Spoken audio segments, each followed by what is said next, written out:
Okay, folks, it is 12 o'clock by my calendar or by my clock. So we're going ahead and get started. We want to welcome those who are here from the public joining with us. It's nice to see a good turnout even over the lunch hour today. So we will officially call the meeting to order, and we will start with a roll call. Ms. Tilton, are you helping us with that? Chair Morris, before the roll call, we have an announcement regarding interpretation.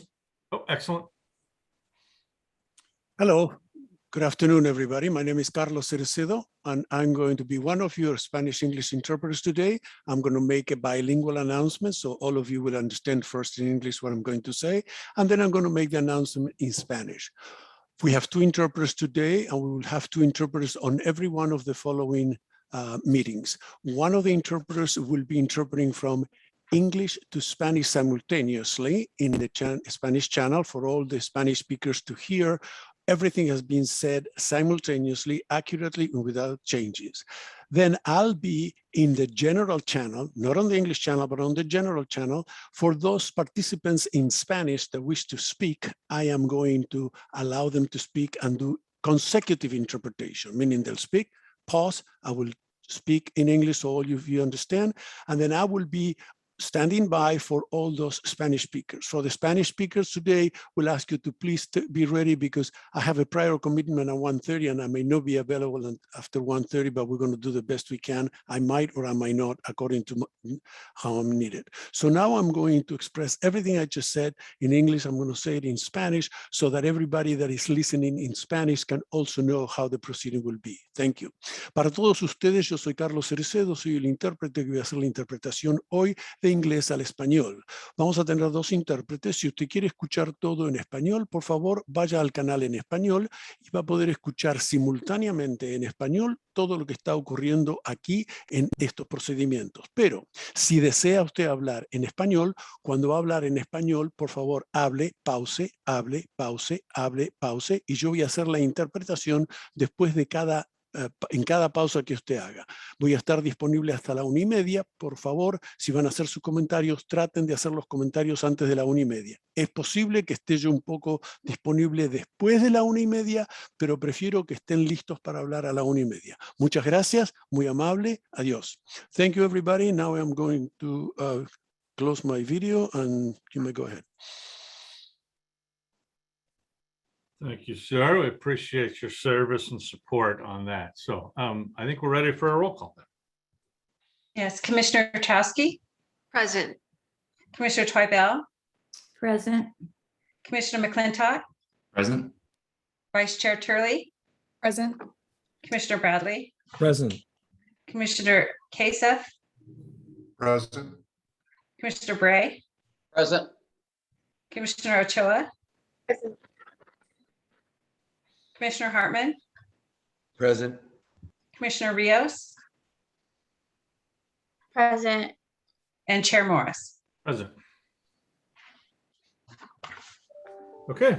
Once again, just for the information of those listening and participating in our meeting, those who wish to view reports of commissioners' ex parte communication and outreach efforts, there is a link available to a report on our website that will take you to the details by commissioner.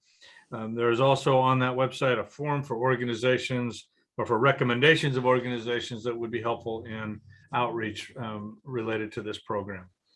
Our first item on the agenda is our consent calendar, which includes one item, which is the delayed approval of our minutes from the November 12th meeting.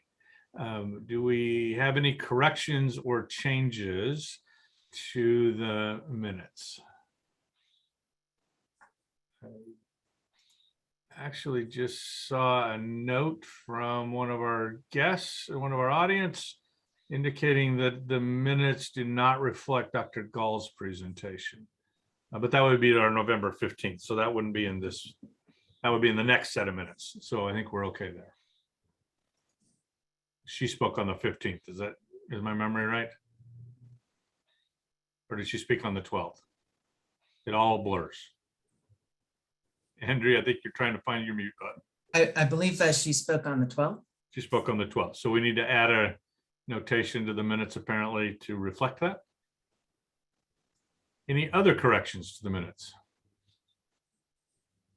With that, do we have a motion to accept the corrected minutes? Commissioner Bradley, I see your hand up. Is there a second? Commissioner McClintock, very well. Let's have a roll call on that motion, please. Commissioner Trosky, Aye. Commissioner Twibell, Aye. Commissioner McClintock, Aye. Commissioner Turley, Aye. Commissioner Bradley, Aye. Commissioner Kasich, Aye. Commissioner Bray, Aye. Commissioner Ochoa, Aye. Commissioner Hartman, Aye. Commissioner Rios, Aye. Chair Morris. Aye. Motion passes unanimously. All right, thank you very much. That takes us to item number 4, which is the purpose we're here today. And that is to continue the presentation of the final set of draft submitted maps, and to then have a discussion among the commissioners and potentially our council about where we go from there. So Dr. Phillips, I assume you're going to get us started. Yes, thank you, Chair Morris. Can you all hear me okay? All right, I'm going to share my screen.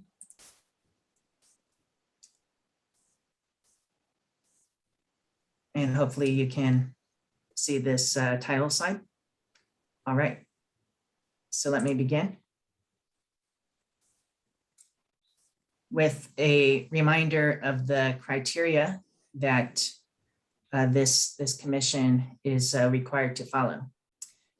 So number 1 are those criteria that come from federal law, and that includes from the US Constitution, specifically the Supreme Court's interpretation of the 14th Amendment to mean that all the districts should have equal population. Now, they don't have to be exactly equal as they do for congressional districts. There is some wiggle room. There is a 10% total population deviation threshold. Anything within that 10% threshold is considered presumptively constitutional. Another decision coming from the Supreme Court is that no racial gerrymandering be undertaken, where you make race or ethnicity the only or main consideration when drawing your district boundaries. So that is the first federal criterion. Then we have the Federal Voting Rights Act. And your Voting Rights Act experts gave you some information about the practical effects of the Voting Rights Act in Santa Barbara County. But the idea here is you don't want to do anything that would dilute the voting strength of any protected class group of people, primarily those who have been historically marginalized or disadvantaged, often a racial or ethnic group or a linguistic minority. So that is what it falls under federal law. Then we come to state law and Measure G requirements. And these are bundled together because Measure G, the county ordinance, explicitly refers to state law. So they kind of form this joint list here. And the list is in order, a very particular, precise rank order of criteria. So you very well may not be able to follow all the criteria, although you should try to follow all of them if you can. But if you can't, then you would want to prioritize those criteria that are higher up in the list. So the very first is the California Voting Rights Act. And you follow that by just having single member districts. So that criterion is taken care of. A second is to draw districts that are contiguous. And so you want districts that connect in all places, in all parts, and not just at corners, but along edges. And so you want districts that look like that. Third is to not divide neighborhoods or communities of interest, which the law defines as social or economic groups that have that should be kept together for purposes of their effective and fair representation. Fourth is to not divide cities or census designated places. Fifth is to draw districts that have easily identifiable boundaries like ridges or rivers or major roads. Sixth is to draw districts that are compact in that they do not bypass one group of people to get to a more distant group of people. And the very last priority is to draw districts that have some sort of topographic or geographic cohesiveness to them. So those would be the state and county requirements. Lastly, after you have ensured that all the federal and state requirements have been followed, then you may consider other traditional redistricting principles, such as accounting for future population growth and minimizing voters shifted to different election years. Lastly, you are prohibited from considering the residence of any incumbent or political candidate, and districts shall not be drawn for the purposes of favoring or discriminating against an incumbent political candidate or political party. So a note about district numbering. We try to keep a consistent numbering pattern across all of the plans so that District 1 is always based in downtown Santa Barbara. District 5 is always based in downtown Santa Maria. And districts 2, 3, and 4 proceed in a south to north fashion as one would travel up US 101 from Santa Barbara to Santa Maria. District 1 is pink, 2 is blue, 3 is green, 4 is purple, 5 is orange. Here are the key stats that we provide for each plan. First is the total population deviation, the difference in population between the most populated district and the least populated district, divided by the ideal population of a district. And that should be less than 10%. We also provide the maximum Latino citizen voting age population, the highest value among all districts for the proportion of the citizen voting age population that is Latino. So we give you the number for one district, the district that has the highest number. And lastly, number of split places, the number of census places, either incorporated cities or unincorporated census designated places that are split between multiple districts. And the idea here is that the fewer, the better in order to satisfy that state and county criterion. More detailed stats are available in the full demographics table posted for each plan on the View Draft Maps page. So first I want to present a couple non-viable plans that came in. And we have a partial plan that only drew 4 districts. So this is not helpful for our purposes. We also have a plan that is not close to being population balanced.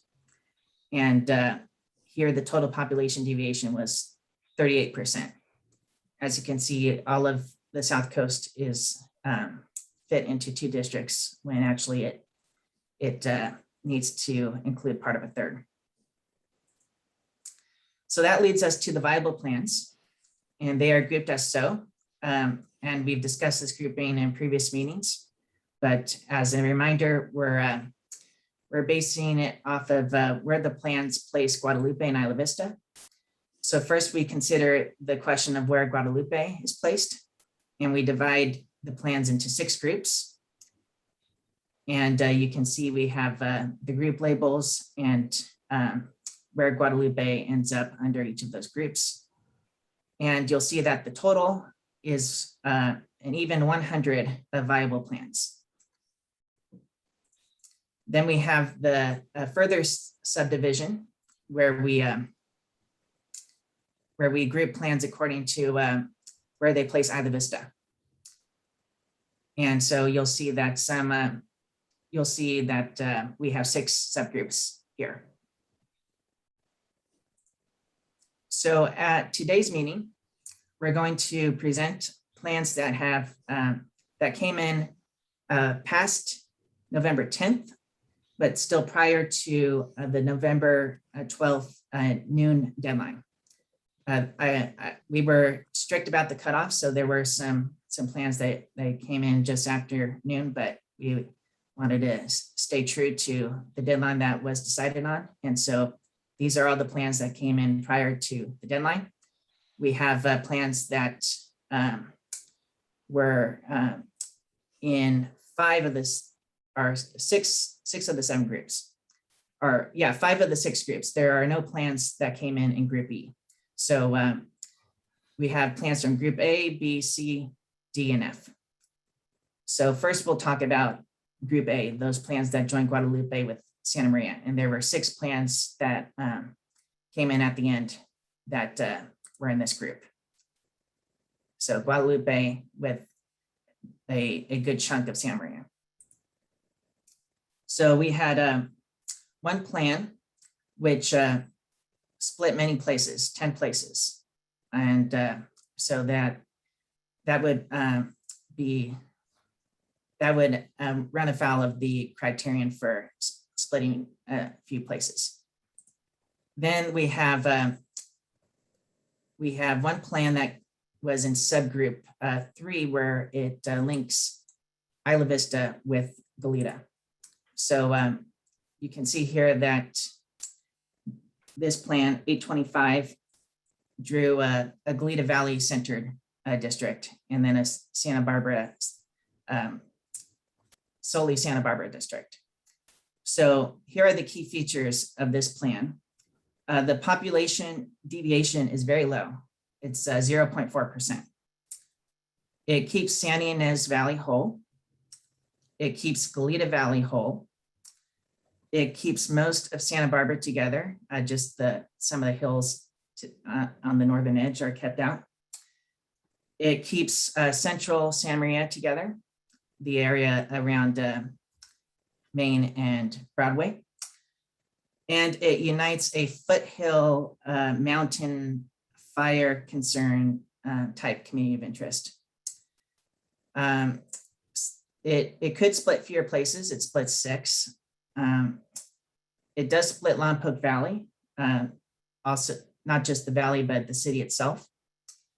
And it's District 3 may not be considered compact in that it bypassed closer populations in the city of Santa Barbara to get to more distant ones out here.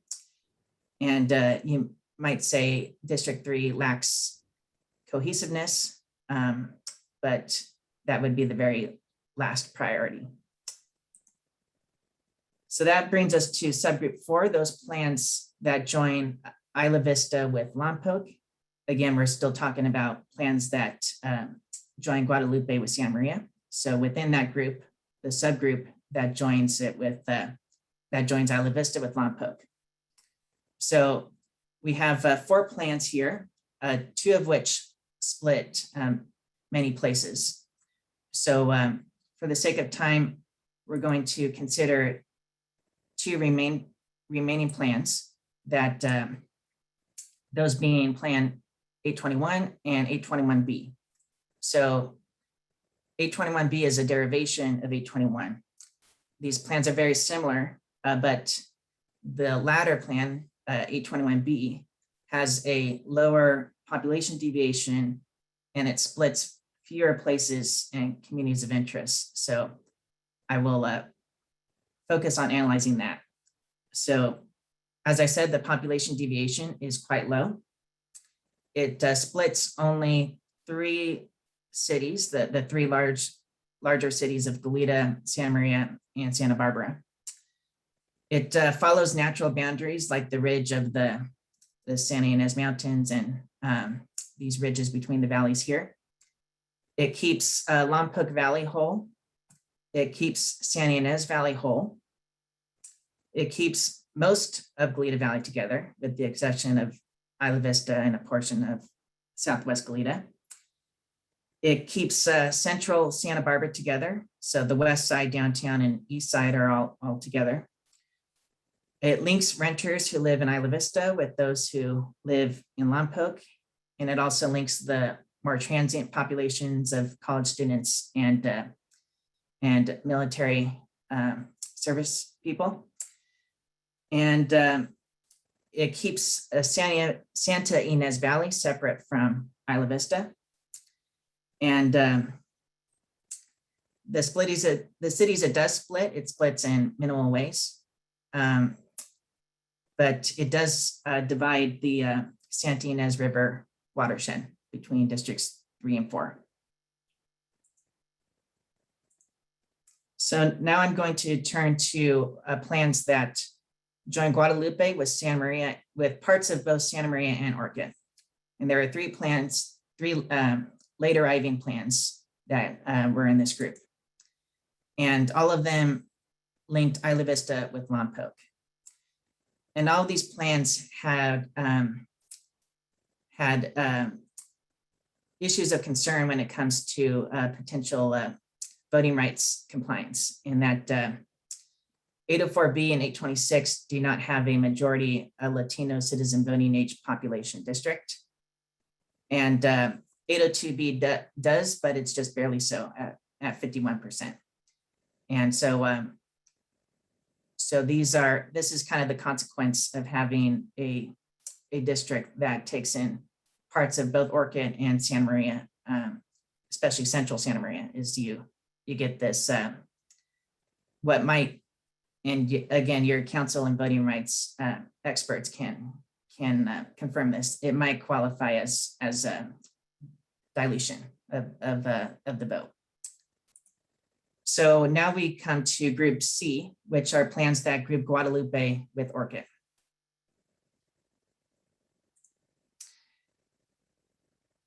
Among these plans, we have 2 that link Isla Vista with Santa Barbara. Plan 822 keeps Santa Ynez Valley whole. It unites college students at UCSB and SBCC. It keeps central Santa Barbara together. It keeps most of Goleta together. And it doesn't link Isla Vista with Santa Ynez Valley. It does split Lompoc Valley. And it includes more well-off homeowners in that District 2 with the higher renter populations, especially those who go to college. And it links Cuyama Valley with the South Coast and split Santa Barbara. With Plan 823, like 822, it unites college students at UCSB and SBCC. It keeps Cuyama Valley separate from the South Coast. It does not link Isla Vista with Santa Ynez Valley. It actually splits Santa Ynez Valley, and it splits Lompoc Valley, and it splits Goleta north and south. So other features is that it doesn't keep central Santa Barbara together to the extent that 822 does, because it leaves the west side out from District 1.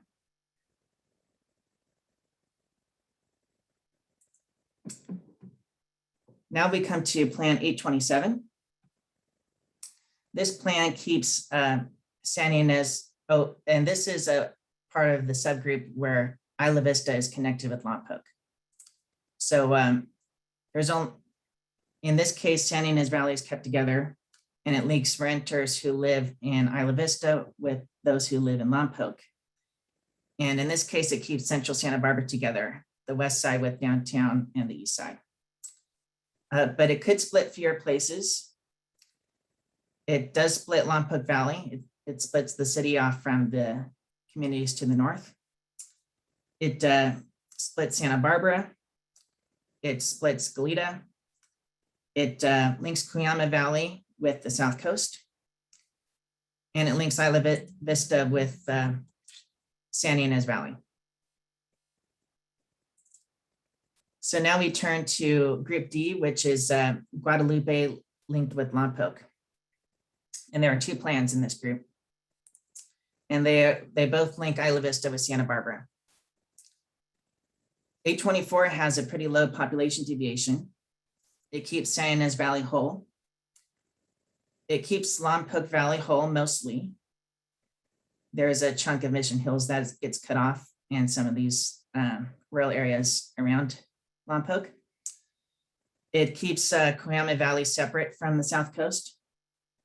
It keeps Isla Vista separate from San Ynez Valley. And it unites college students who live in Isla Vista and those who live near SBCC. It could split fewer places. It splits Santa Maria into 3 districts, which may or may not be desirable. It includes wealthy landowners who live in Hope Ranch with college renters in Isla Vista. And it doesn't keep Central Santa Barbara together if you define the west side as being part of Central Santa Barbara. Plan 828 does something unique among all the plans. It actually accomplishes and just narrowly, it does accomplish a Latino majority, District 4, and a Latino plurality, District 5. And when I refer to majority and plurality, I'm talking about citizen voting age population. So this is the only plan that has come in where there are actually 2 plurality Latino districts, but just barely so. And you may want to consult with your council about such a district because 4 might be considered a racial gerrymander in that it kind of wraps around these areas with fewer Latinos to get to an area that has more Latinos. So it might be, it might qualify as being a plan that makes race or ethnicity the only or main consideration. So, and it does split quite a few places. So that leads us to Group F, having skipped Group B, which had no plans that were late arriving. So these are plans that group Guadalupe with Isla Vista. And there were 2 plans in this group. One was Plan 503. So 503 keeps Central Santa Maria together. It keeps Central Santa Barbara together. And it unites small cities and unincorporated communities in District 3. It does split off, it splits Lompoc Valley, and it splits off part of San Ynez Valley, the part that's east of 154. It also splits Goleta and Santa Barbara, and it links Isla Vista with San Ynez Valley. And some of these districts may not be considered compact. With 816B, the pros, so some of the aspects of this plan are that it keeps Central Santa Maria together, it keeps Central Santa Barbara together, it keeps most of Goleta together, it keeps San Ynez Valley whole, and it unites small cities and unincorporated communities in District 3. It does split Lompoc Valley. It splits Goleta. It splits Santa Barbara. It links Isla Vista with San Ynez Valley. It links Coahoma Valley with the South Coast. The author of this map indicated that it does split 6 places, but he suggested modifications to it that would decrease this number to 4. So if it were to be chosen as one of the focus maps, we can make those modifications. So that leads to this slide here where we're happy to take questions about the proposed plans, not only those that were presented today, but also those from previous meetings. And we're happy to hear what plans might jump out at you or you want to focus on. And we also want to point out that we have the interactive review map available for a more detailed look at each draft plan. And we also have the PDF postings, which have the detailed demographics attached to them. Very well, thank you, Dr. Phillips. Before we go to some comments and questions, I have asked our counsel, Ms. Orden, to take a little bit more of a discussion on the criteria. Dr. Phillips reviewed what those are at the beginning of the presentation, but I thought it might be helpful based on some of the conversations and comments we've gotten, if Ms. Orden could maybe talk a little bit about the interplay between these different criteria and the prioritization of the criteria and how that might, affect choices as we go forward. So, Ms. Orden, the floor is yours. Yes, one of my phones is saying emergency, emergency, so I hope I've got it turned off. But yes, thank you very much. I think Dr. Phillips has laid out well, as he has each time, the various criteria that are crucial for the commission making the decisions it has to make. Nevertheless, I think we can talk a little bit more about several of those criteria. I think we really truly understand the United States Constitution requiring equal population, and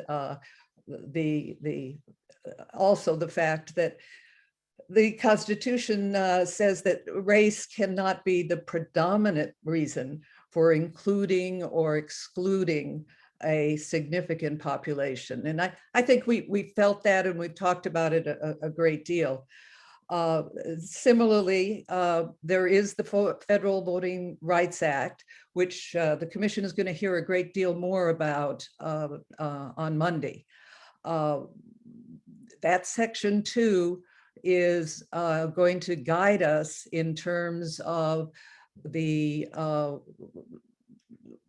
whether we have a situation in Santa Barbara of racially polarized voting, where the minorities will not be able to have a reasonable chance at choosing the candidate of its choice.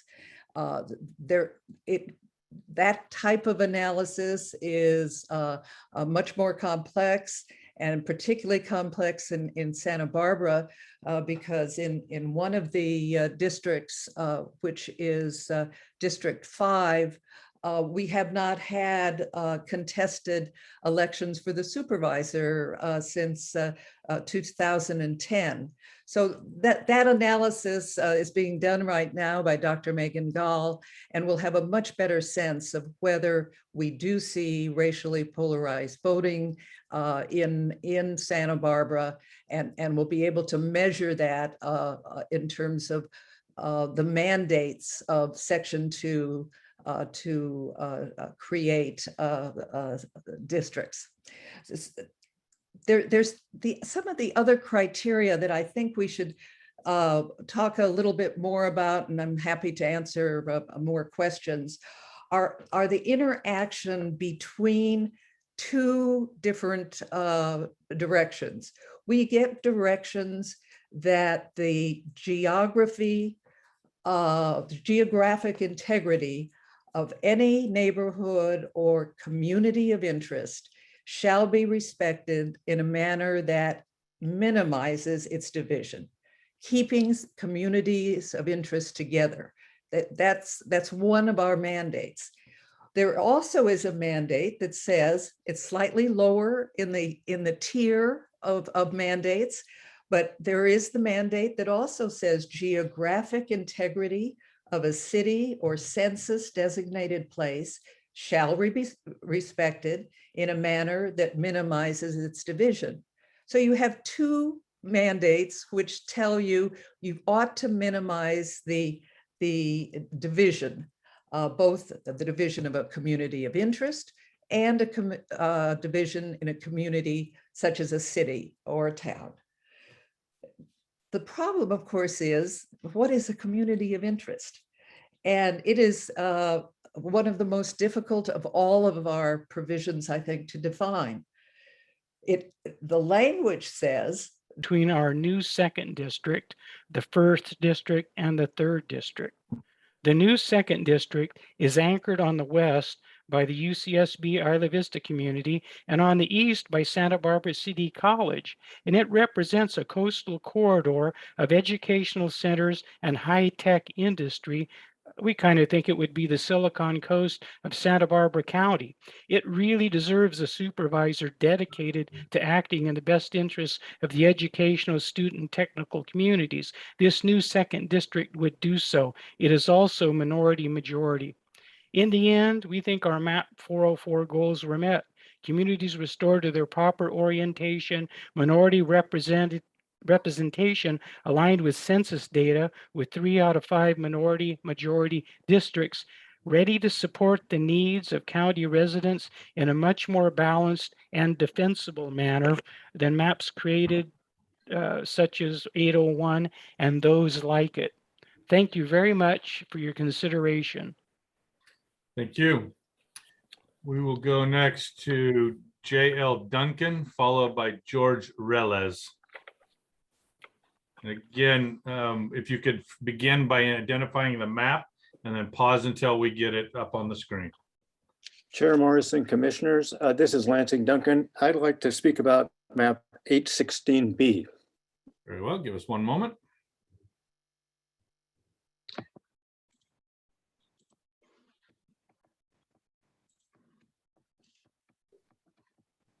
Beliefs, end quote. The tribe requests that you, quote, leave the boundaries of the third district unchanged as much as possible, unquote. A note going forward, since map 816B is the final version of map 816, and the maps are so similar, I suggest that a vote for 816 to be considered a vote for 816B. To facilitate that and simplify your process, I'm glad to withdraw map 816 if that is necessary. Thank you for your consideration. Thank you. Our next speaker is George Reles, followed by Andy Caldwell.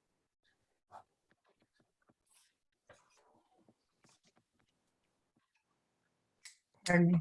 Do we have Mr. Reles?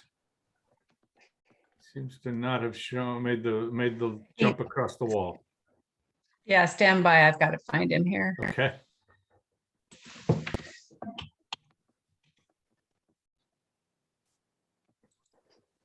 Okay. Mr. Reles should be able to speak. Can you unmute Mr. Reles?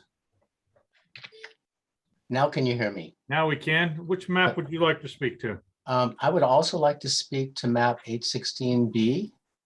Just one moment to bring it back up on screen, please.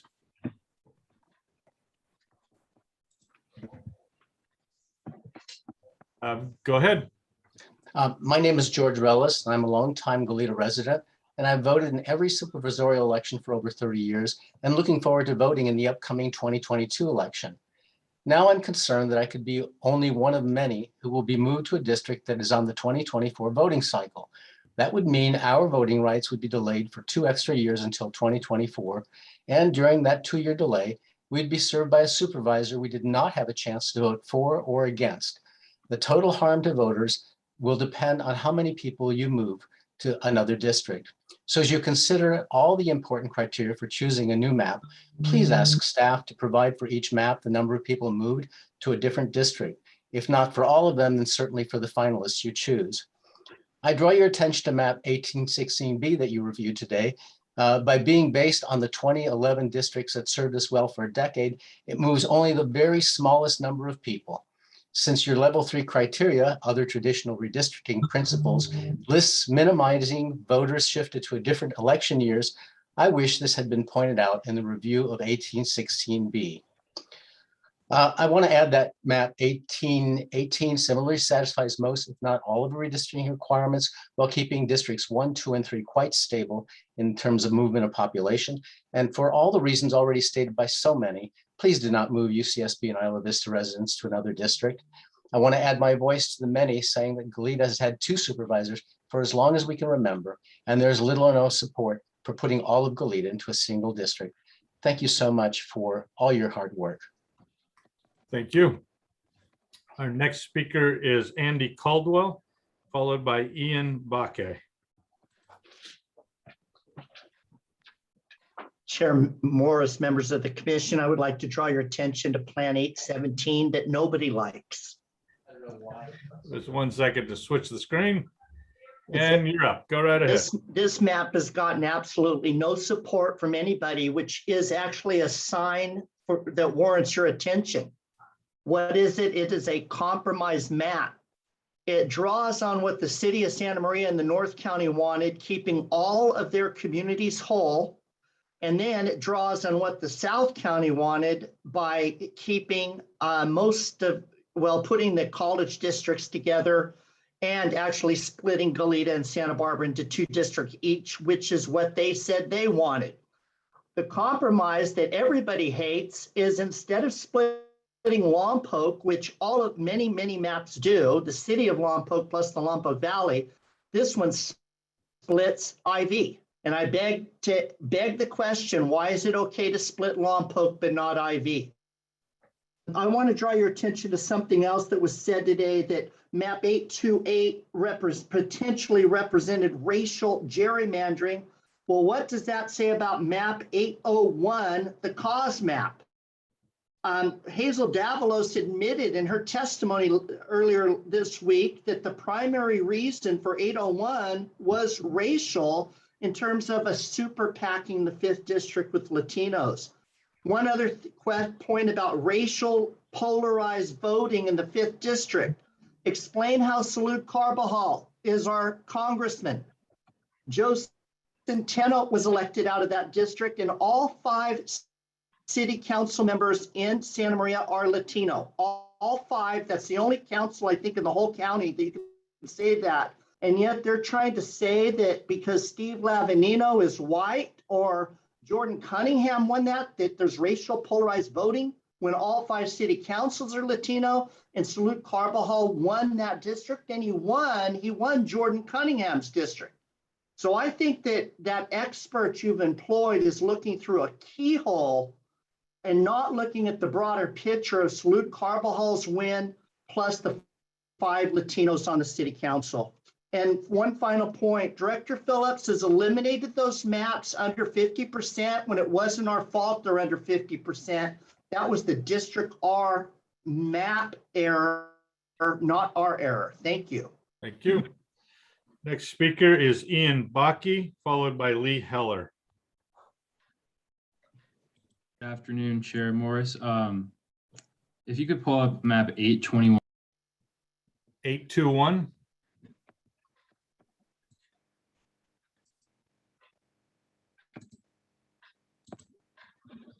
Okay, go right ahead.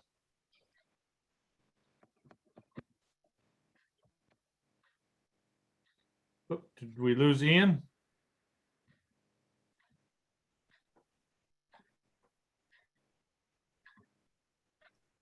Mr. Tilton, can you see if he got moved back over somehow to the quiet side of the wall? Yeah, he's still active to speak. We just double check. Don't see him now on here. I see him. Mr. Bakke, can you? Okay, go ahead. Okay, can you hear me now? Can now. Go right ahead. Okay. Yeah, I'm not sure what that was about. Sorry. If you could switch it to 821B, actually, not 821. 821B. Okay. Yeah, thank you. So I spoke the other day about 5 maps I liked. I'm going to narrow it down to 3 for you. For me personally, it's 801, the United Communities map, I think is a great map. 818 is a great map. 821, though, is my preference. I think it went on the screen here. Dr. Phillips went into it. It only splits 3 places. I think splitting the city of Goleta, city of Santa Barbara, and city of Santa Maria honestly should be your bare minimum, considering what it requires to keep those communities whole otherwise, and the strange boundaries you'd have to draw. 821B, low population, deviation, it complies with the Voting Rights Act, keeping communities of interest together, the Lompoc Valley and the communities north of it, the San Ynez Valley, and the other communities in the more rural part of the county, but all 5 districts also maintain coastal access. Beyond that, I'll just talk about my experience as a lifelong resident of the city of Santa Barbara. for my entire life, there's been 2 supervisors in the city of Santa Barbara. I don't think it would make sense to pack us all into one city just because you can, or one district just because you could.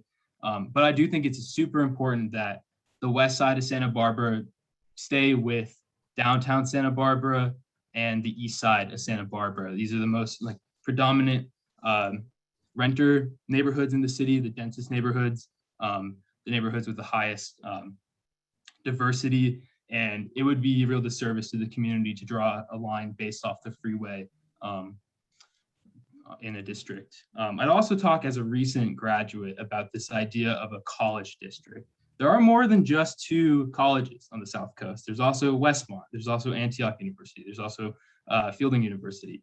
And so I would just say, when you have a district, I'm trying to be positive. I just live right in the middle of what some people are proposing as a second district in Hidden Valley near Hope Branch. And so a lot of my friends went to SBCC and UCSB. I went to school out of state. But there's the stuff that's in between is very unlike what's on either end. And the student populations are also very diverse and very distinct. Most of the SBCC students are Santa Barbara locals. They live in other parts of the city. Beyond that, most of them do not live in the Mesa or in the dorms or in Hope Ranch, certainly. So I would point that out. And I think it's important for us to have shared representation as a student population and our unique voices, the voices of renters as well, to have an ear to all of our representatives on the Board of Supervisors. So yeah, just reiterate 801, 818, and 821B, I think are really good maps to consider. Thank you for your time. Thank you. Next speaker is Lee Heller, followed by Roseanne Crawford. Chair Morrison, commissioners, I'm going to be speaking to multiple maps, but if Ms. Tilton wants to pull up 818, I'm going to make a few general statements while she's doing that. I noticed a lot of new written public comment about maps, most of it identical boilerplate and clearly the product of an organized campaign on behalf of the maps referenced. It's kind of hard to take that public comment seriously when it's nearly identical and is obviously the product of a special interest campaign. I want to address the complaint about Isla Vista and the 3rd district as a case in point. This is something I have mentioned before. Supervisorial districts are not intended to and cannot consist only of a single interest group. Geographically, that is impossible and is also not an expectation of the Voting Rights Act. The function of communities of interest from a districting perspective is to avoid splitting them and diluting their power, especially when minorities are involved. It isn't to protect the interests of the wealthy and powerful who always find a way to have political influence, as anyone who's lived in the 1st district with Carpinteria and Montecito will tell you. Likewise, the boilerplate resistance to splitting Lompoc reflects a lack of knowledge. We don't split very small and homogeneous communities like Isla Vista, Andy, because it dilutes their power. Cities are diverse, on the other hand, with multiple communities of interest within their boundaries and often benefit from multiple supervisors in order to keep those communities of interest together and served. Just ask anyone living in Santa Barbara or Lompoc. And I'd like to point out that Lompoc is larger than Goleta as the 3rd largest city, and Goleta has been split. I'm asking you to keep maps 818, and you have 818 up now, I believe, and 816B as covered by J.L. Duncan with the modifications he acceded to, as well as 821B in the focus groups as 2 or 3 different ways to achieve the goal of minimizing the changes that would disrupt voter experiences. They also reflect the desire of the Shumash to connect the valley and the coast, which is why I'm saying that the numbering system of the districts themselves should not be changed, because that's just another unnecessary disruption and potential disenfranchisement of voters. And finally, I would reject any maps, including some of the ones drawn by NBC and plans 815 and 828, that create a massive dispersed geographic area. It's just too big a district for a single supervisor to competently cover. Thank you so much. Thank you.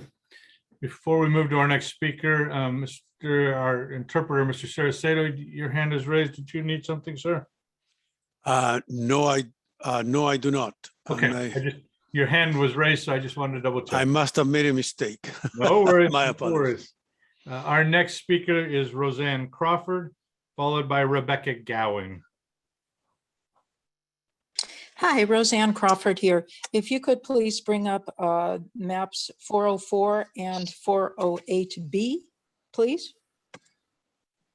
We will start with 404. We can only do one at a time. I see. Okay. Chair Morris and board members, thank you for the wonderful job you're doing in making this as approachable as possible. I live in Mission Canyon. It's north of 101, and I want to call attention today to District 3. It is the least cohesive district in our county, and the commission needs to take this opportunity to remedy this obvious disparity, not to mention the inconsistent boundary. I don't think anyone would be able to deny that the San Ynez Valley community differs drastically from Isla Vista. These maps included IV and UCSB with the communities along the coastline. 3,000 of Santa Barbara City College students live in Isla Vista. Students live and work and play along the coastal region. They influence business, housing dramatically in the Santa Barbara area. By uniting this district into one, the 400 series maps also unite Goleta and Santa Barbara foothill region. This community is alike as it's an agricultural region of Goleta and Santa Barbara, as well as high fire areas that are impacted by forest management. The proposed District 2 provides a voice for people who are impacted by these things and gives a clean, contiguous boundary. Please unite the coastal region as well as the foothill region for fair representation on the County Board of Supervisors.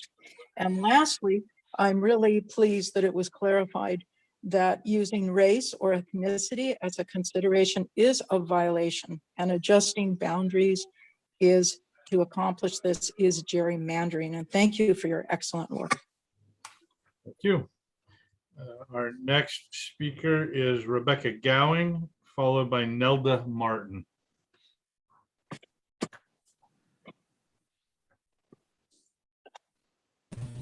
Hello, are you able to hear me? We are. Do you have a map you wanted to discuss?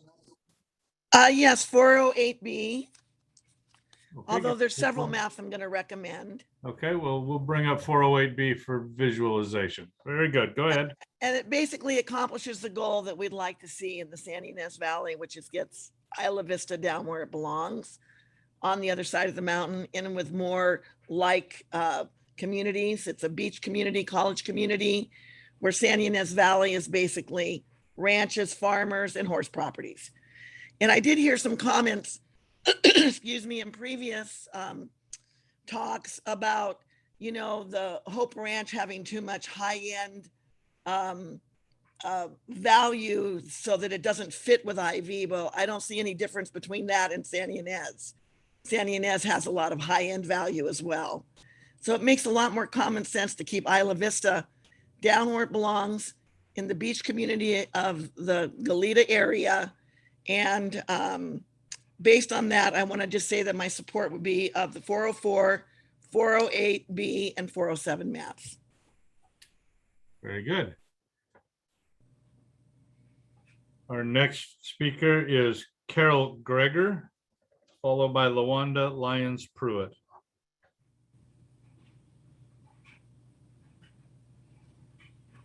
Okay, are you able to hear me? Yes, ma'am. Okay, thank you, Commissioner Chair, and the rest of the commissioners for your very difficult task that you're about, and thank you for giving us the opportunity to comment. I would like to make comment on map 404. Give us one moment. We'll switch that screen. Go ahead.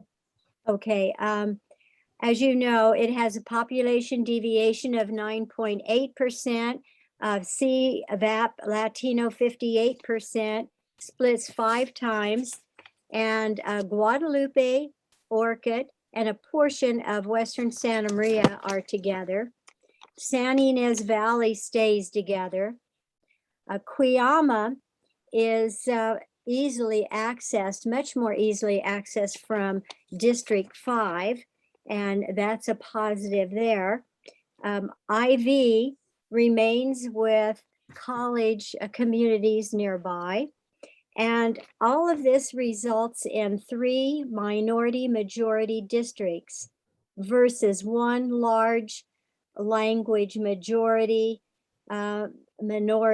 district of interest if if Guadalupe remained in Santa Maria. This is so important because this gives a greater voice to our minority majority in 3 districts versus just 1. And this will ensure a greater voice in the county for Latino members of the communities. And I also support map 408B, which we just had a chance to look at.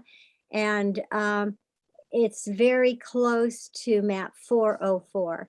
And I would strongly urge some serious consideration of these 2 maps for the reasons I've stated. Thank you. Thank you. Next speaker is Lawanda Lyons Pruitt, followed by Michelle DeWord. Good afternoon, Chair Morris and commissioners. Lawanda Lyons Pruitt, representing the Santa Maria Lompoc branch of the NAACP. I live in the 5th district here in Santa Maria. Now, the NAACP, we would like to comment and offer our support for maps 108, 801. Hold on, United just Communities hold on map. 1 second while we bring that up for you. 801. Okay. Yes. Go ahead. Now, we're also supporting several other maps that we would ask for consideration, including 818, 816B, and 821. Because we believe all the maps that we have reviewed, and we have reviewed them, they all honor communities of interest by uniting communities with shared living experiences and struggles. Santa Barbara County, we know that Santa Barbara County has a majority Black, Indigenous, and people of color population. And for that reason, we need a strong voice for racial and economic justice. Also, on these maps, every district touches the coast. That's important. Santa Maria is too big for one supervisory district. And so we do support, and it would be the least disruptive by uniting the western part of Santa Maria and Guadalupe together. They both have a heavy immigrant population, farm worker neighborhoods. We think that's a good thing to unite them. A lot of people from Santa Maria, if you travel 166, you know that that people from Santa Maria are going to Guadalupe for work, to work in those fields there, at least on that portion of the of Santa Maria. Also, Lompoc is the 3rd largest city in the county. It is already split with 2 supervisors in the 3rd and the 4th. We want to keep Santa Ynez Valley as whole as possible. We believe that Isla Vista and UCSB should stay in the 3rd to minimize disruption. And for all these reasons, we are supporting all of these maps. Thank you. Thank you for your consideration. Thank you very much. Next speaker is Michelle DeWord, followed by Lupe Aldecoa. Good afternoon. Can you hear me? Yes. Do you have a map you want us to bring up?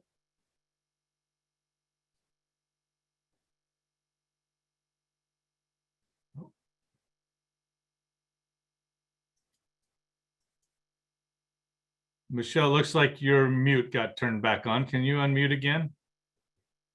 Okay. There we go. Did you have a map you wanted us to highlight? Oh, 408B or 401? Okay, give us 1 second and 408B is showing. Go ahead. Thank you. Good afternoon, commissioners. Thank you for your service, your time, and dedication to this critical juncture for our county. I speak in support of 4018 or 401 or 408B after watching the presentations and listening to the public comment during the last 2 hearings. My husband and I moved to the San Ynez Valley 21 years ago to raise our family in a slower paced bucolic country setting. Our children attended schools in the San Ynez Valley, and now we have the pleasure of our first grandchild. We are zoned agriculture. We farm grapes, raise a variety of livestock, and provide land for a 4-H high school student to breed and raise his cattle. I also serve as a trustee for the Santa Barbara County Board of Education, representing District 4. To be clear, I speak for myself and not for the county school board. The SBC Education Office is also undergoing our election redistricting process to comply with the Voting Rights Act. The individual school districts within our county are unique as well concerning their neighborhoods, demographics, and geographical elements. For example, many school districts in the rural communities have significant issues with internet access compared to more urban school districts in Santa Barbara County. Also, I'd like to note that the Shumash children that live on the reservation also attend our local schools. As you stated on your website, your primary goal when developing election districts is to draw lines that respect neighborhoods, history, and geographical elements. The San Ynez Valley and Isla Vista could not be more dissimilar. Given the serious issues facing our communities in our county, including water, housing, education, homelessness, cannabis, labor shortages, and livable wage jobs, I question how our 3rd district supervisor can be effective in serving the interests of both a multi-generational agricultural community and a densely populated college town with short-term renters. When I was in my 20s, a college student, I lived in a populated college town of Westwood while attending UCLA. The issues related to my college town were significantly different than a rural or suburban neighborhood. Thank you. Thank you. I appreciate your time. Our next speaker is Lupe Aldecoa, followed by Nelda Martin. Sí, buenas tardes.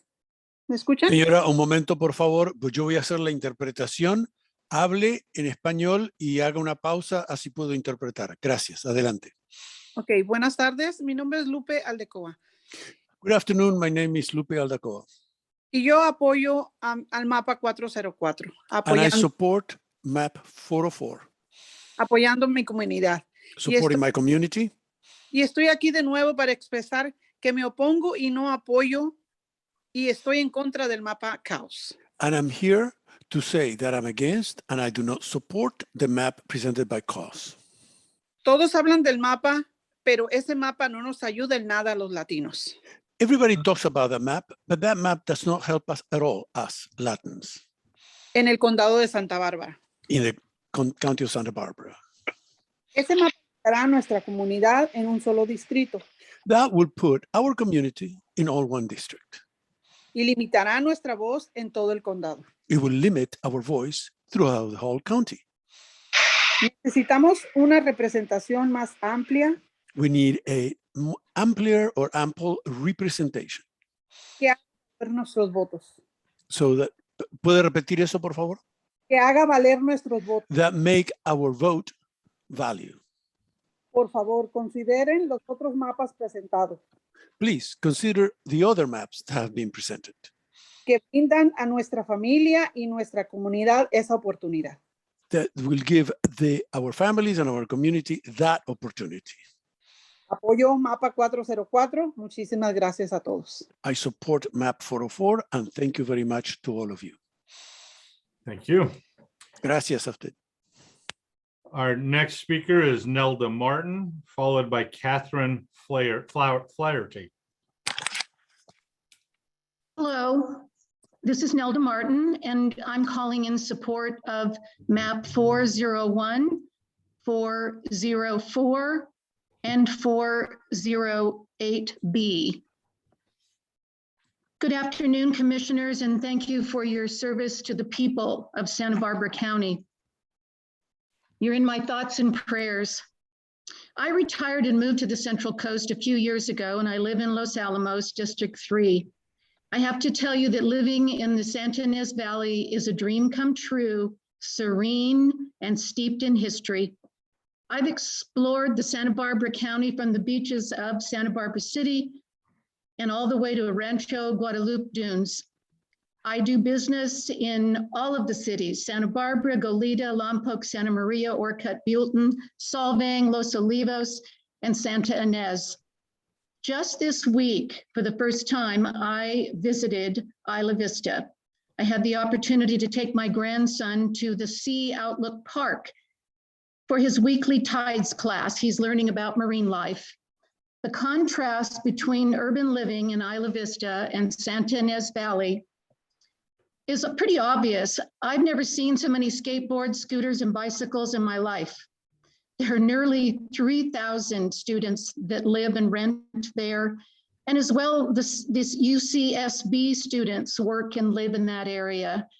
So my one point, these two entities should really be grouped into the same district. The disparity of District 3 is obvious as I see it. And now you have the opportunity to right the ship. Map 404, 408B, or 401. Both offer a wise choice and gives the parity that the community of Santa Ynez Valley deserves. I ask you to please give this community their voice. Thank you very much. Thank you. Our next speaker is Catherine Flaherty, followed by Spencer Brandt. Hello, I'm Catherine Flaherty, an IV and UCSB resident supporting maps like 818. The Isla Vista, UCSB, and Western Goleta are all a community of interest and should remain in the 3rd district with other renter populations. 98% of our residents, from students to working families, are renters. Additionally, right now we're also facing a housing crisis. At the beginning of fall quarter, there were 900 UCSB students without housing. In addition to students, working families are affected by this as rental prices rise and displacement pressure grows. I believe Isla Vista should be kept with other large renter communities like Elwood and Goleta. Students have unique circumstances and issues that affect them at the county level, like public transportation, food, and housing insecurity. And we should be able to express those concerns to all 5 supervisors. This is also why I support maps like Map 818 that put a college campus in each of the 5 districts. Thank you for all your work. Thank you. Our next speaker is Spencer Brandt, followed by Juan Garcia. Hi, good afternoon, commissioners. I'd like to talk about Map 818. And I see it's already on the screen. As many of you know, I live in Isla Vista and I represent the community in our local government, though I'm speaking on behalf of myself today.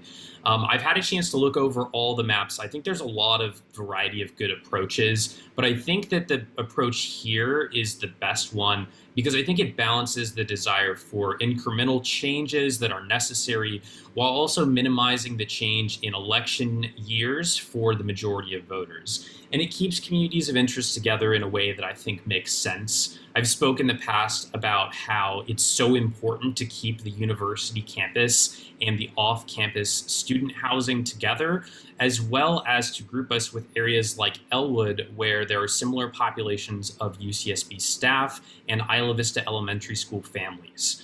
I think Map 801 and 816 also do this. I think that this approach is the best for a variety of reasons. I know a previous speaker just spoke about housing. It really is the defining issue of our community. And I think that putting us with other renter populations will help create a district map and a supervisor that is attuned to those concerns. And I like this approach too because it respects the wishes of the Santa Ynez Band of Chumash, which I think is a really important step to redressing historic discrimination.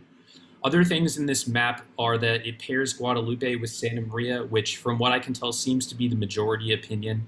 It also keeps Santa Barbara's west side and east side together in one district with Carpinteria, which is the city with the highest percentage of Latino residents on the South Coast. And it also gives all 5 supervisorial districts coastal access, which I also think is important. So thank you for your time, and I hope you'll make this a focus map. Thank you. Our next speaker is Juan Garcia, followed by Greg Hamill. Un momento, señor, yo le voy a interpretar. ¿Me escucha, señor? Hola, ¿me escucha?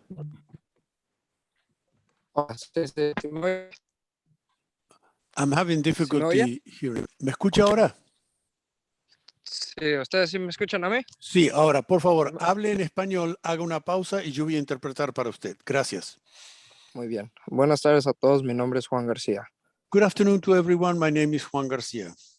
Y yo apoyo al mapa 408. And I support map 408. B. ¿Cómo se llama? Como les digo, en las otras juntas que vivimos el mapa caos y no veo cómo nos beneficia de ninguna manera nosotros los latinos. I have seen before in other meetings the map from coast, and I don't see in any way that benefits us, the Latins. A mi familia, amigos y vecinos y yo estamos en contra de ese mapa. My family, my friends, myself, we're all against that map. No separen mi raza, queremos representación alrededor del condado. Don't separate my race, please. We want representation all through the county. Y por favor, escojan a un mapa que nos beneficie a los latinos, como el mapa 408B. Gracias. And please select a map that benefits us, the Latins, like map 408B. Thank you. Thank you. Gracias. Next, we will hear Greg Hamill, followed by Jorge Sanchez. Hello, commissioners. I'm here to speak on behalf of map 404. I want to thank Commissioner Orden for describing our key characteristics for these maps, which is geographic integrity and common interests. So we can improve our representation in districts 2 and 3 by eliminating the mishmash of differing interests that exist now. For instance, we have the agricultural venues of Santa Ynez mixed with the student urban areas of Isla Vista, the vast coastline encompassing the county, and the high-tech area of Vandenberg, along with the farming areas of Guadalupe that exist in District 3 now. This is not in everyone's interest in this group. The current district eliminates the important relationships and mutual interests of Isla Vista with Goleta, Santa Barbara, and Santa Barbara City College. The current district map divides Western Goleta and Isla Vista from Eastern Goleta, which is a disservice to the citizens of Goleta. As Commissioner Orden stated, keeping communities together is key. This is a disservice to IV as it exists now. IV has absolutely no shared interests with Lompoc, the Lompoc Valley, or Guadalupe. We have the opportunity now to eliminate these inequities. Map 404 provides the much needed equity to these areas. The strength of 404, which is District 2, captures the mutual interests of Goleta, Isla Vista, Santa Barbara, and City College. There is much coherence with these citizens as they share similar geographic growth, educational, housing, and cultural issues. UCSB and City College. Thousands of City College students live in Isla Vista, share mutual housing, cultural, and educational interests.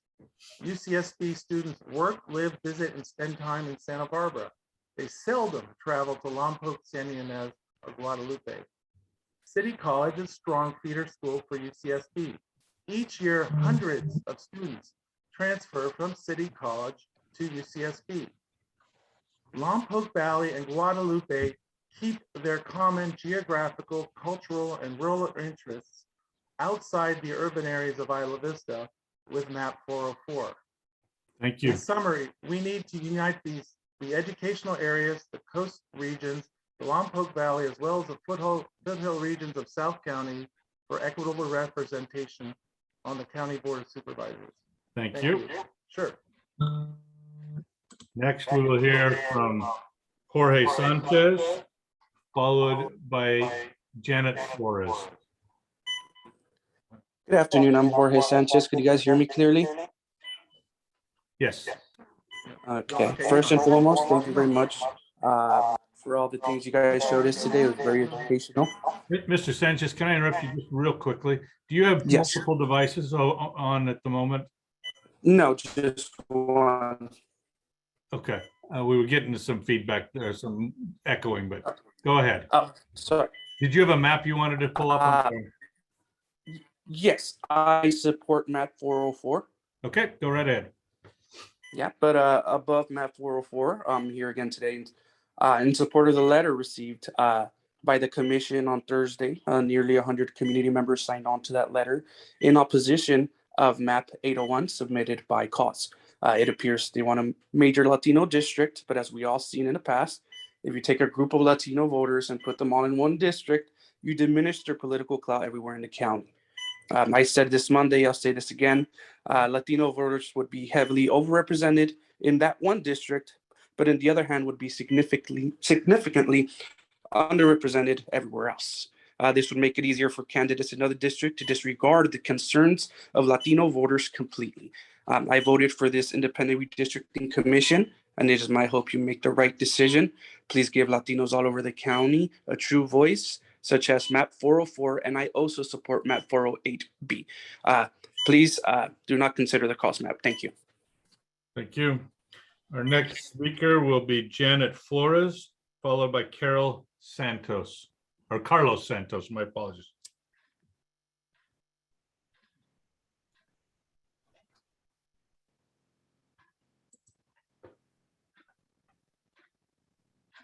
Do we have Janet Flores?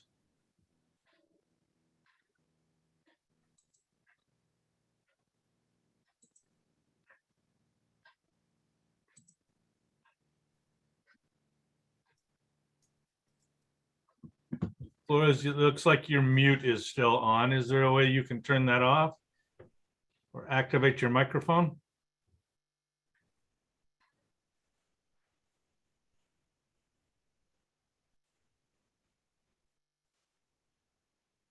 Let's try one more time. Ms. Flores, if you're able to hear me, we can't hear you. Can you check and see if your microphone is muted?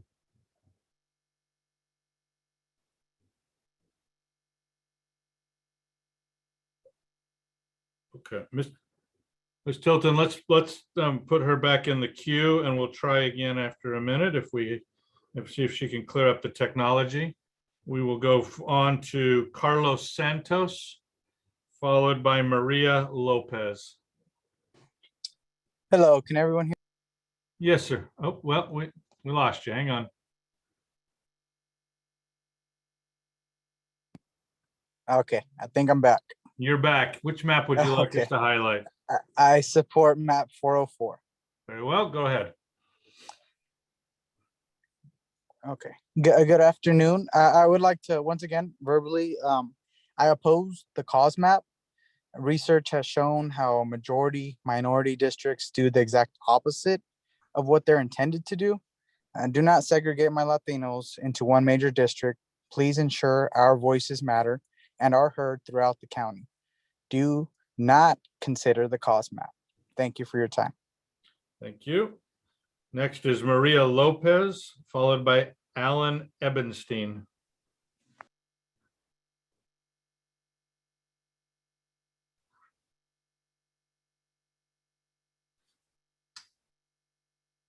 Ms. Lopez, I can see you on my screen, but it appears your microphone is muted.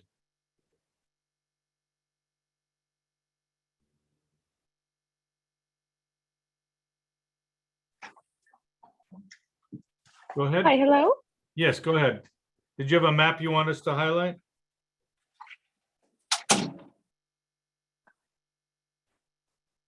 Are you there, Ms. Lopez?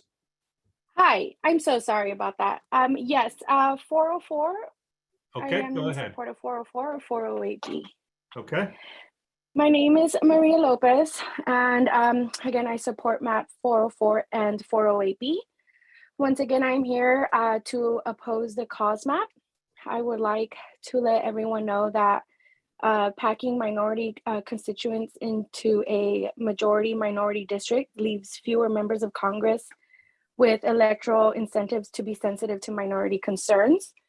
Wouldn't they rather have 2 to 3 districts where Latinos have a voice rather than just one? They need to read the letter from Latinos who have lived there their entire lives, where they explain why this map just does not make sense for the future. We need representation throughout the county, not just in one area. Segregating Latinos will not do anything but harm our voices. Please do not consider the cause map. Thank you. Thank you. Next, we will hear from Alan Ebenstein, followed by Roberta Jaffe. Hello, members of the commission. Could you please put up map 822? Absolutely. One moment, please.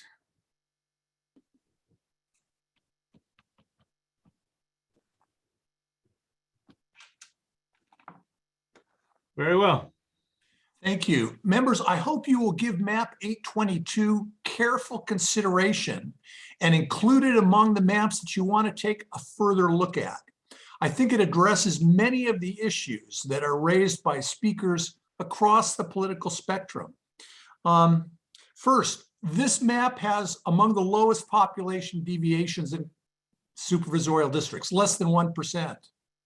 2, it creates in the 5th district a Latino citizen voting age population majority of 59%, meeting CVRA requirements.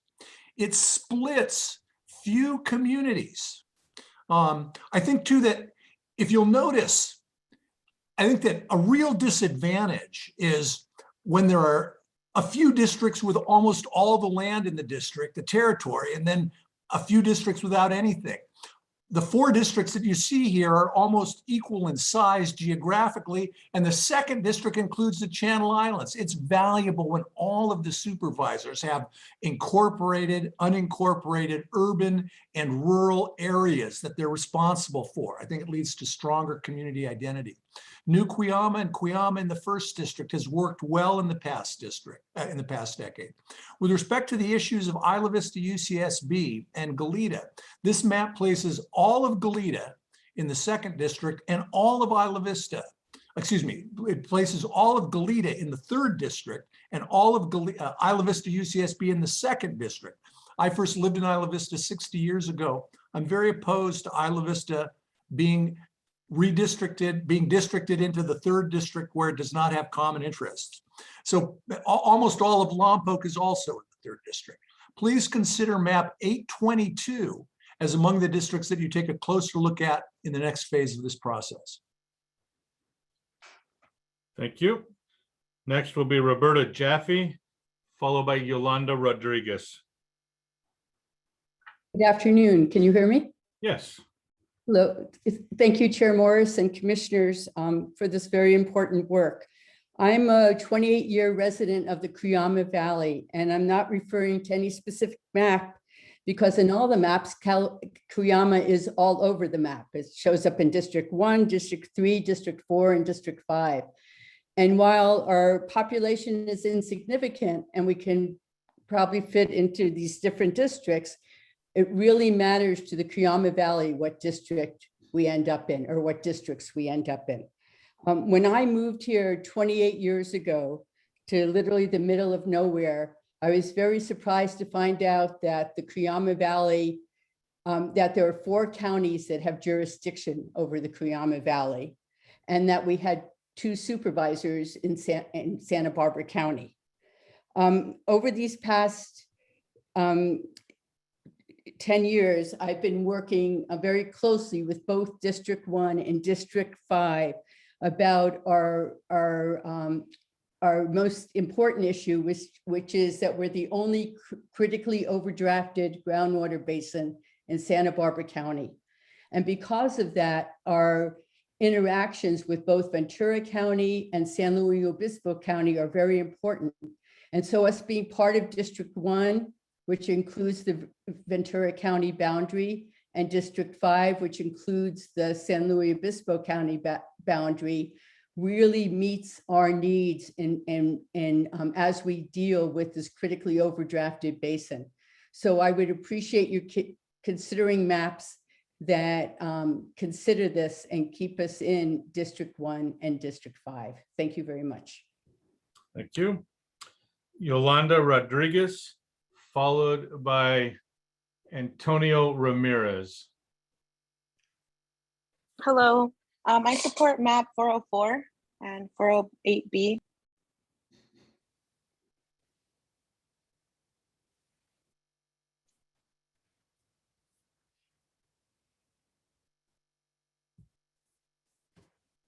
Okay.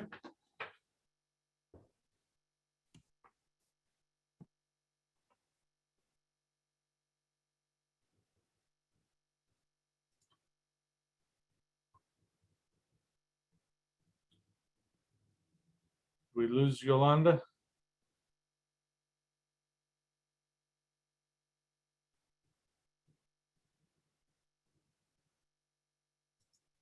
I'm here. Can you hear me okay? We can now. Go right ahead. Okay, good afternoon. I'm not sure if everything I said was not on there, but once again, as many other people, I'm calling to speak against the cause map. I understand how people could mistakenly believe that having one Latino district in the county may be beneficial, but doing so will give rise to a dynamic that undercuts the very goal it was designed to achieve.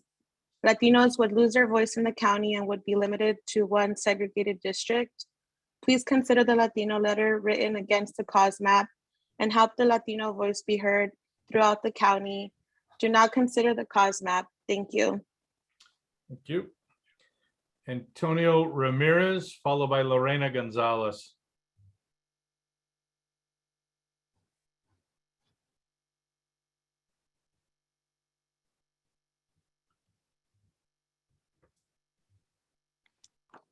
Good afternoon now. Good afternoon. Yeah.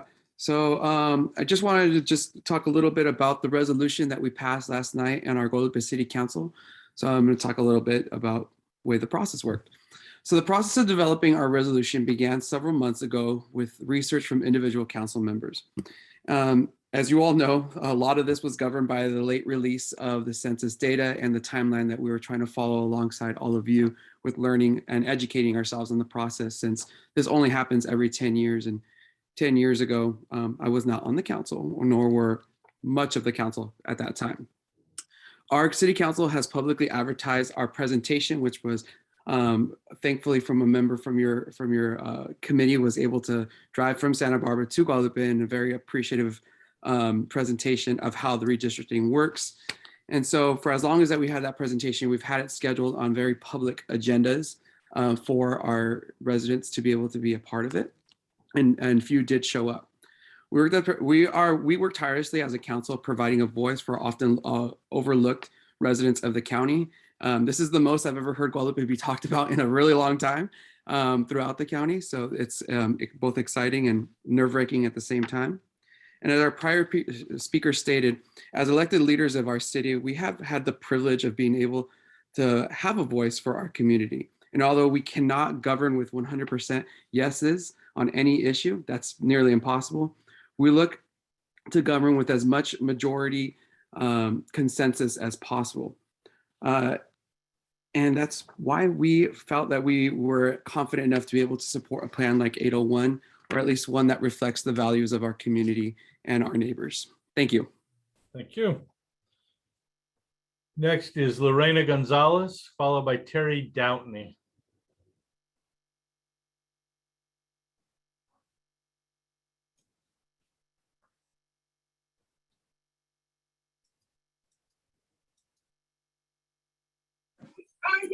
Oh, can you hear me? We can, yes. Hi, I support map 404. Okay, give us 1 second to turn that on. I'm Lorena Gonzalez. I called Friday and I'm calling once again regarding the cause map. I'll keep this short. Bottom line, the cause map doesn't work for Latinos in Santa Barbara County. It doesn't make sense when it comes to electing people who understand our issues. And I'm pretty sure it's not legal. Thank you for your time. Thank you. Next, we will hear from Terry Downey, followed by Colleen Estrada.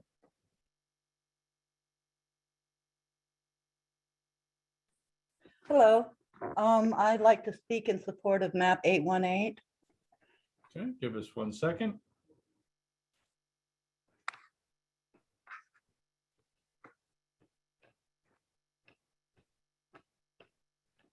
Okay. Yeah, I'd like to support the map. I think it's a good idea to keep IV and the housing in one section. I'm also from the city of Lompoc, and I'm willing to let the city be divided. So we have 2 supervisors representing our section. But I think 818 is a better map. Each district has some coastal access, and it also supports the Chumash desires. Thank you for your service, and thank you for your time. Thank you. Next, we will hear from Colleen Estrada, followed by B.L. Borove.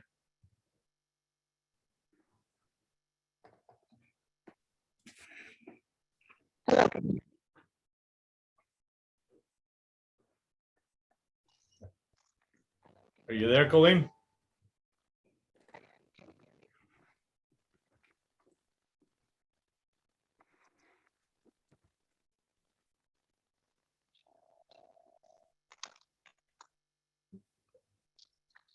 Colleen, we can see that you're here, but we're not able to hear you. Do you have is your microphone on or?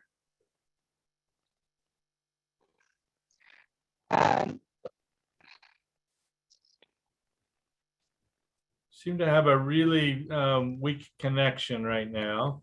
I'm gonna have staff put you back into the queue and we can try you again in a minute. If you're able to maybe get to a place where your internet's a little stronger. B.L. Borove, followed by Tom Martinez. Can you hear me? Yes, we can. Perfect. I want to support and add to the comments favoring maps 818, 816B, and 821. And as a 30-year resident of Goleta, I believe we're well served with 2 supervisors. So when people say Isla Vista and UCSB belong together in Goleta, I completely agree. I strongly believe they belong with the western part of Goleta in the 3rd district. IV and UCSB residents share roads, traffic, environmental concerns, the ocean, the Gaviota Coast, recreation, shopping, and much more with Goleta Valley, with Western Goleta residents. And as important is the environmental, economic, and educational interests of UCSB, the institution. UCSB is directly involved with the Gaviota Coast due to its ownership and stewardship of the 500-acre Las Varas Ranch and the 9 square miles of Sedgwick Ranch at the base of Figueroa Mountain. Maps 818, 816B, and 821 would keep IV and UCSB together with Western Goleta in the 3rd district, where they've been for some 50 years or more.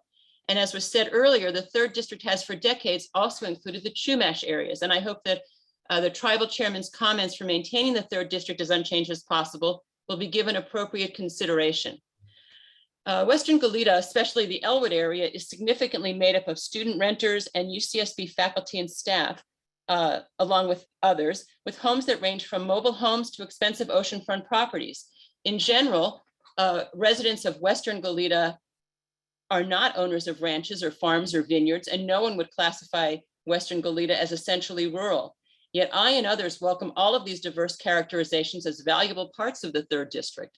The fact that a few members of one community think they don't share commonalities with another should not and cannot be the reason for drastic movement of thousands of people from one district to another. As we've said in the past, no district can be all one community of interest, and all will have a mix of residents, geography, shared and divergent interests. And with that, I again strongly encourage and hope you'll include 816B, 818, and 821 as you determine the maps you will consider in the coming meetings. And as always, thank you so much for your hard work, your continuing efforts, and your stamina at meeting the challenges yet to come. Thank you. Thank you. Tom Martinez, followed by Leah Breitman. Can you hear me now? Yes, sir. Which map would you like to? Good afternoon, Chair Morris and Commissioners. Tom Martinez, born and raised here in Santa Maria, 72-year-old veteran. Aside from 3 years at Cal Poly and my military service, I've lived my entire life in Santa Maria and been in business for 38 years. I don't envy the task before you. I've submitted a number of maps and reviewing others that have been submitted. I'm going, wow, how do I recommend just one? So if we have to put one up, I'm going to say 408B, but similar to what you were doing, I actually looked at, there's at least 5, if not more, that deserve consideration. 401, 404, 407, 408B, 804. As an architect, I've had several clients over the years in Cuyama Valley, and with the current configuration, they never felt that they had representation from the county, since their supervisor was in Carpinteria, which is a 3-hour drive away. Having never been involved in politics in the past, I was astonished after the last redistricting that the map was so distorted to include Cuyama in District 1. Still not certain how that can reflect areas of common interest or geographical cohesion. The last few hearings, I've heard several comments about a preference for map 818, recommending minimalization of the amount of change in the districts. I'd remind the commission that one of the reasons, in my opinion, that the public voted in favor of an independent commission was the gerrymandering that created this current configuration for political reasons. And I believe establishing the commission was really a no vote for that status quo.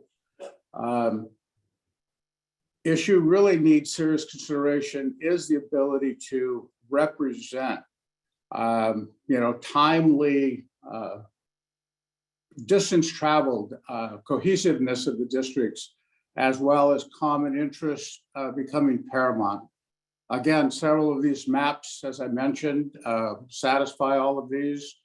And while I would prefer to think of Santa Maria as one district, I realize that population exceeds the parameters, and we really must be thinking of the best interest of the entire county, not just one small area or the city.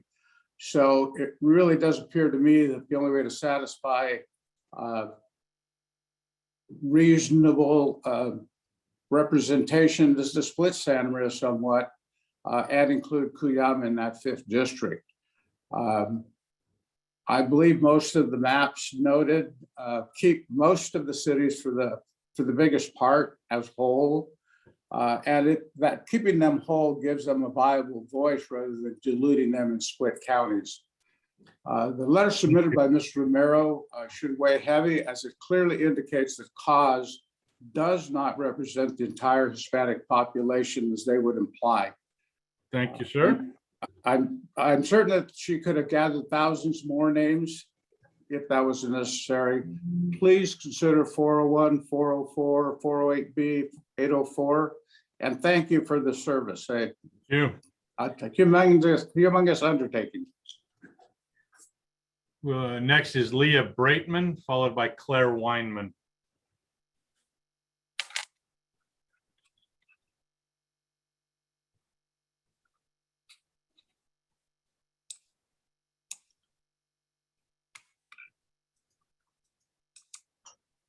You'd think after 2 years you could unmute. Okay, can everyone hear me now? We can. Do you have a map you'd like highlighted?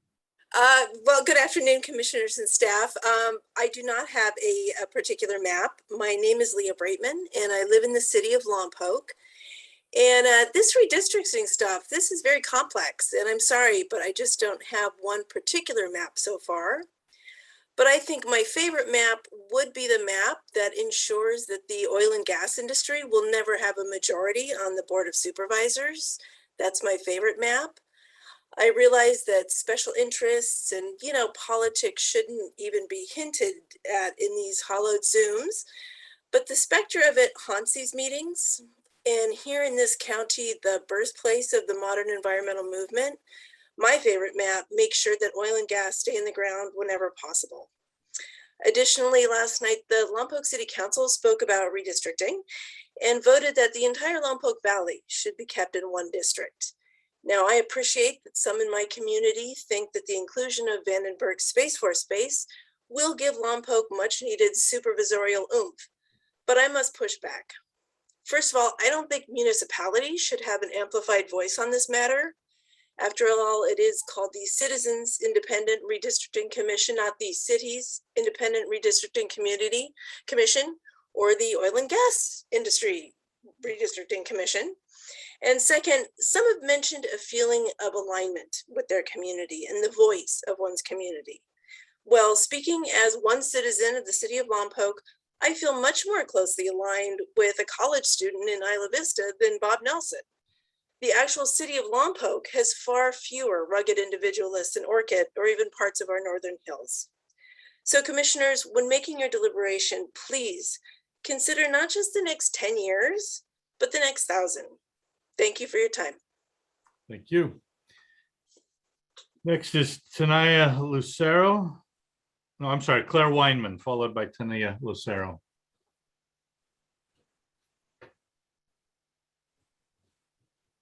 Hi, good afternoon. Can you hear me? Yes. Thank you. My name is Claire Weinman. I'm the president of the Grower Shipper Association of Santa Barbara and San Luis Obispo counties. And our board of directors just adjoined a few minutes ago, and I'd like to relay some of the feedback that I just received. For those of you who have not previously or been introduced to the association, we represent over 170 agricultural farmers, shippers, farm labor contractors, and supporting agribusinesses, and the tens of thousands of employees that are interdependent with agriculture. We would like to speak in support of a map like 404 and would like to see it move forward in this process. We believe it maintains communities of interest intact and offers continuity of communities in terms of schools, businesses, and families. We would like to thank you for your service in this important effort and restate our support for a map like 404. Thank you. Thank you. Next is Tania Lucero, followed by John.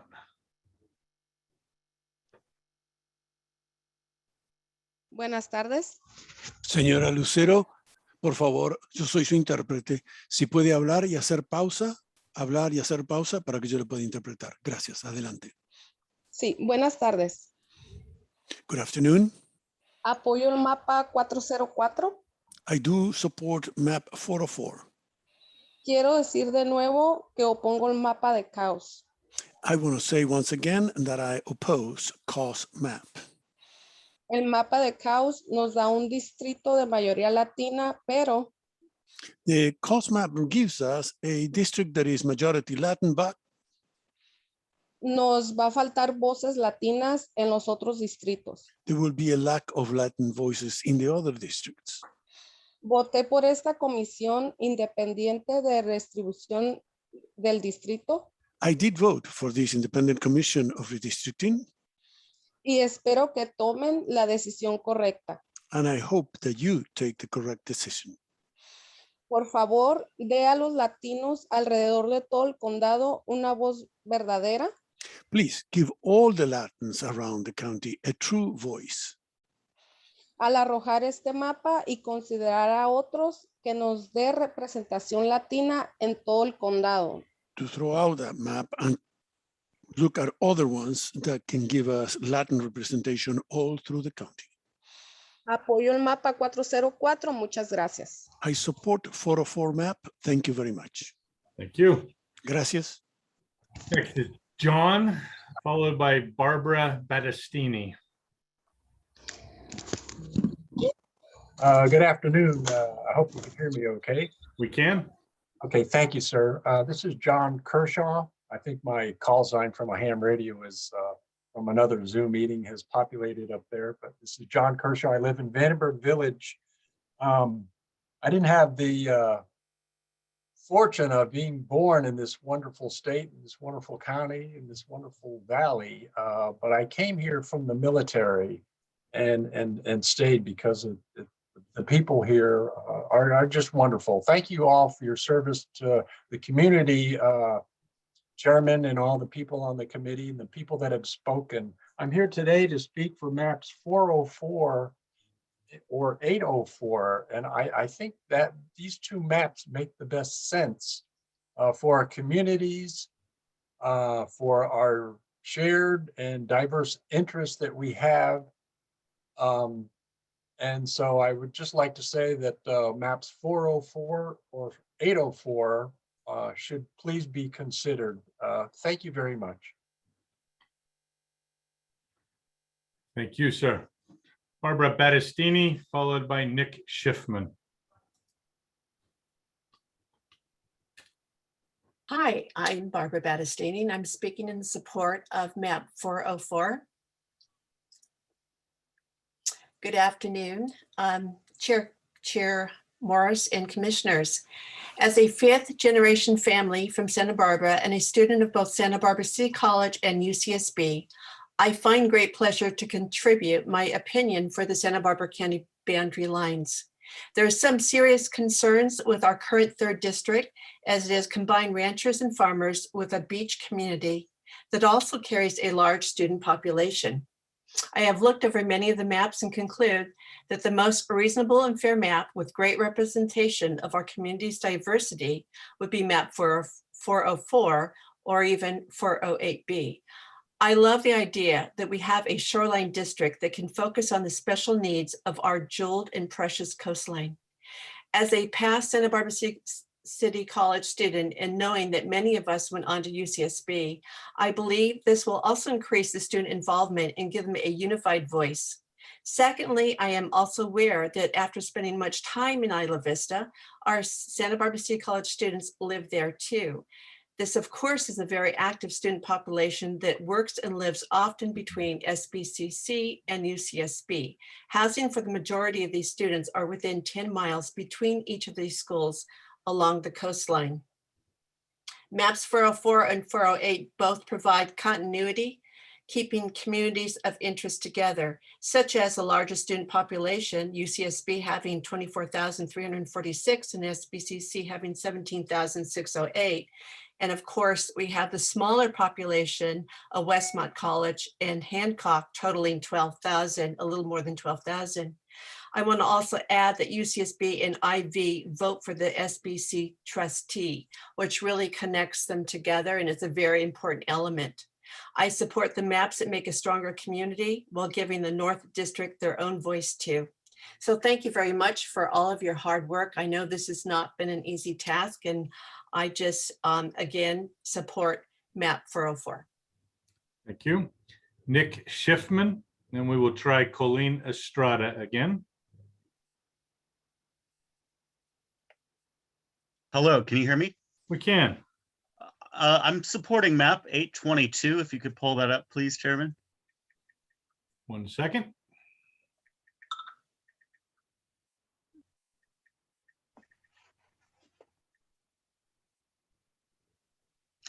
Great, thank you, sir. I've looked at pretty much all the maps in as much detail as time allowed. I really like this one. It has a strong Latino citizen voting age population of 59% in District 5. Also, the population deviation with all the districts is very low. It's less than 1%. There's a small number of split places. It keeps Goleta and Lompoc almost both completely intact. And then also, really importantly, it includes both Santa Barbara City College and UCSB in the same district. That'd be the 2nd district. I think one of the other people who spoke mentioned that, is that there's a big connection between SBCC and UCSB, and also just with the South Coast, so I think that's one of the main key issues that I hope the commission resolves. So thank you so much for all of your dedication. This is a huge project, and I really look forward to the result. I know you guys are going to do an excellent job. Thank you. Let's try Colleen Estrada again, and then for our last speaker, we will try Janet Flores one more time. Ms. Estrada, are you back?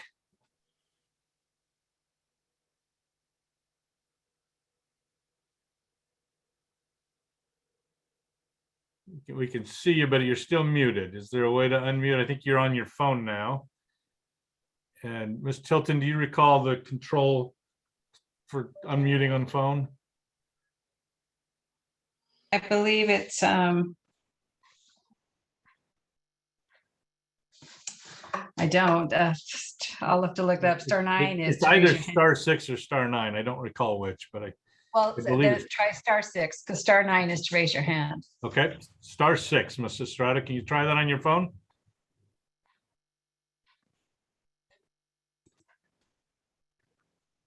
Oh, well, she's saying that she tried that and it didn't unmute her. Ms. Tilton, are you able to unmute her from the host or Dr. Phillips? Chair Moore, sorry, I think she's on the 142 number, and so you're gonna have to let that one into the room before she can talk. Got it. Okay. Is it the Hello? 3404? There we go. Can you hear me now? Yes, this is Ms. Estrada? Yes, it is. Excellent. We got you. Thank you so much. My name is Colleen Estrada, and I've lived in Santa Ynez since late 2017. I speak in support of maps 401, but also 408B and 404. Like others participating, I thank you for your work to create district maps, which will ensure better representation of all residents and citizens of Santa Barbara County. My husband, Julio, and I are residents of Santa Ynez. Our family have been full-time residents of Santa Barbara County since late 2017, property owners since late 2014. We moved here from Bellevue, Washington, where both Julio and I were engaged in high-tech industry. Julio still is, while I have since semi-retired. We were attracted to the Valley for so many reasons, chief among them the rural beauty and access to many things we love, vineyards, equestrian sports, golf, and the many wonderful small businesses making this rural community sublime, complete with lovely long-term residents who have been warm and welcoming to us. We appreciate the help we've received from farmers and winemakers, horsemen and gardeners, golfers and churchgoers as we've made this our forever home and have become small farmers ourselves, amateur winemakers, horse owners, and members of communities here, from cooking to golf and many others. When we learned of the district we lived in, District 3, and this redistricting effort, we were surprised to learn that Isla Vista, in particular, was even part of our district. To us, Isla Vista is so geographically and culturally apart from the Valley. Ask our kids, one of whom now attends SBCC and lives near State Street and hopes to transfer to UCSB after completing his associate's degree. The other, an avid surfer and recent grad of Cal Berkeley. Isla Vista and the surrounding area seems like a whole other place to them, which they're grateful for, and to us. As a mom of college-age kids in the UC system, I wanted to explain why I support MAP 401 or 408B that unites these two campuses in a shoreline district. SBCC is a feeder school to UCSB, and we hope to be one of the people that take advantage of that. On SBCC University Transfer Page website, it states, the University Transfer Academy assures you to transfer in a timely manner to the prestigious University of California system, ranked among the top teaching and research institutions in the United States. UC Santa Barbara leads all campuses with the most SBCC transfer students who make up about a third of their transfer pool. Number two, there are roughly 3,000 SBCC students living in Isla Vista. Number three, UCSB is currently in the SBCC trustee district and votes in SBCC elections. UCSB elected Jonathan Aboud to the City College Board of Trustees, the same individual who works as the Isla Vista's Community Service District GM. The concerns of folks in Isla Vista, one of whom is our son, as I've noted, are radically different from those of the Valley. We would love to see a new districting approach that provides better affinity for both constituencies. The maps in the 400 group seem like a great step in giving voice to the engaged communities in both areas. Thank you. Please consider those maps, and thank you for hearing my thoughts as a concerned citizen. Thank you. And again, our final speaker, we're going to try and see if we can connect with Janet Flores one more time. Hello? Yes, ma'am. Hi, good afternoon. I'm calling to support maps 404 and 408B. Okay, we'll get those on the screen.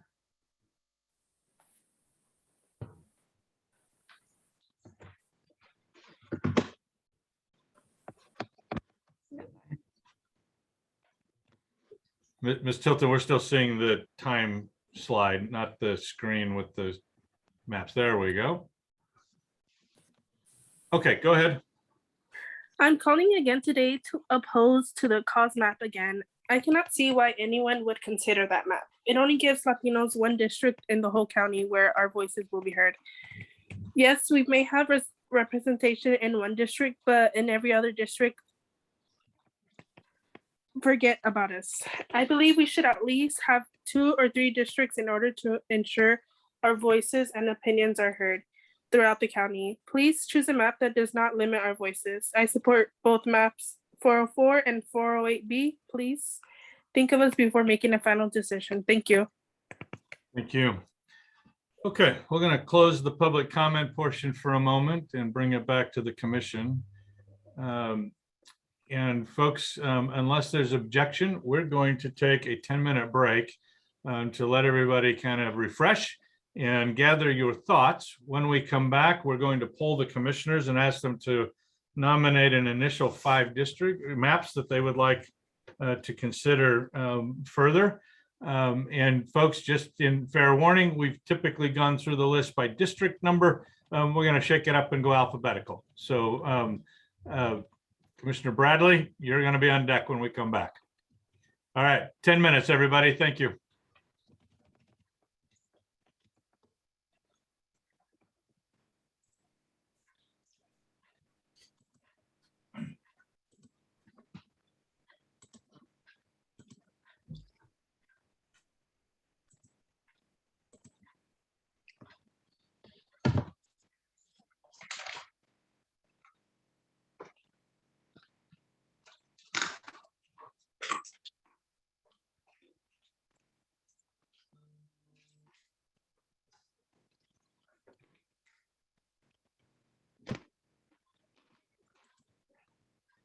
Clear as mud. All right.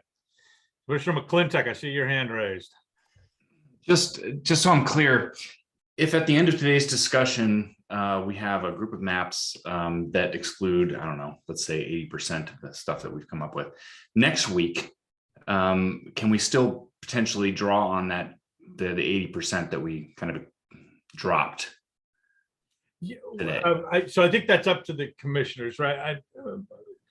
Particularly, I think if the maps that we saw today, if after over the weekend, you've kind of looked at them again and you're like, I really want to bring, I think that's appropriate, right? All of that said with the caveat of,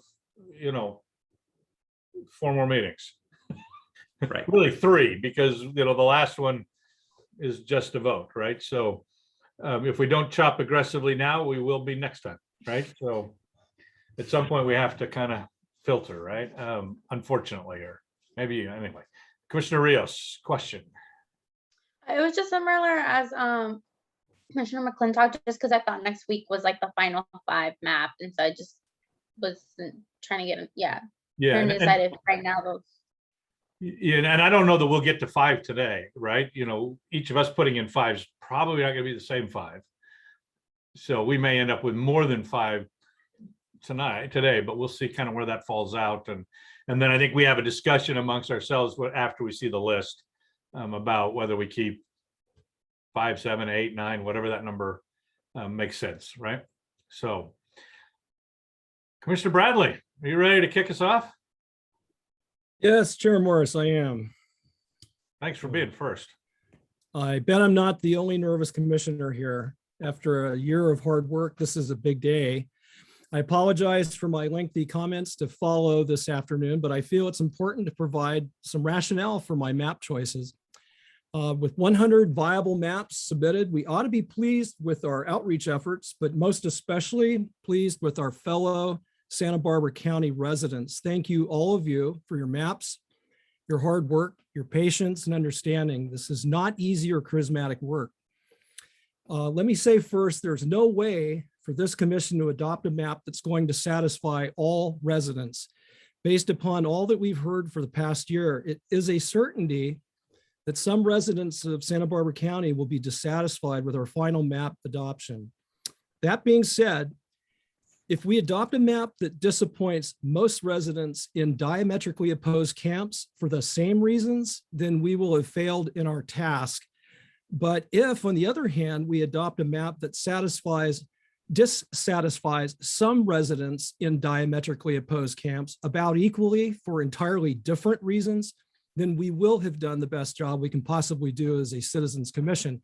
And I hope we can accomplish that this afternoon, because I believe this is an appropriate litmus test for well-done democracy. So on to the maps.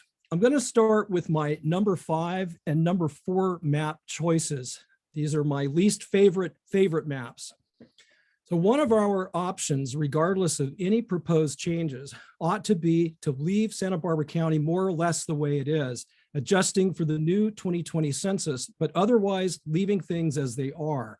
And borrowing from the medical field, I call these first do no harm maps, or perhaps we should call them the devil we know maps, since we all know there are some problems with the boundaries we have now. But we have developed numerous workarounds over the decades to make things work reasonably well most of the time. And anytime a group of people makes an important administrative or strategic decision, one option that always deserves consideration is to take minimal action. And the best map for doing this is map 816B with pending modifications. Making minimal changes to our current boundaries is supported by numerous long-term residents, including the San Ynez Band of Chumash Indians, who represent residents who have been here longer than anyone else. The next best version of keeping things much as they are is map 818. This is an improvement on 816B, I believe, because it fixes the political imbalance that exists currently with respect to Latinx residents in North County. As I've just stated, maps 816B and 818 are not my preferred maps. I think there are many important changes that need to be made, but I would urge this commission to leave on the table the possible option of leaving things where they are, just in case going forward, no one can agree on anything. So again, the maps that best represent these two options are map 816B and 818.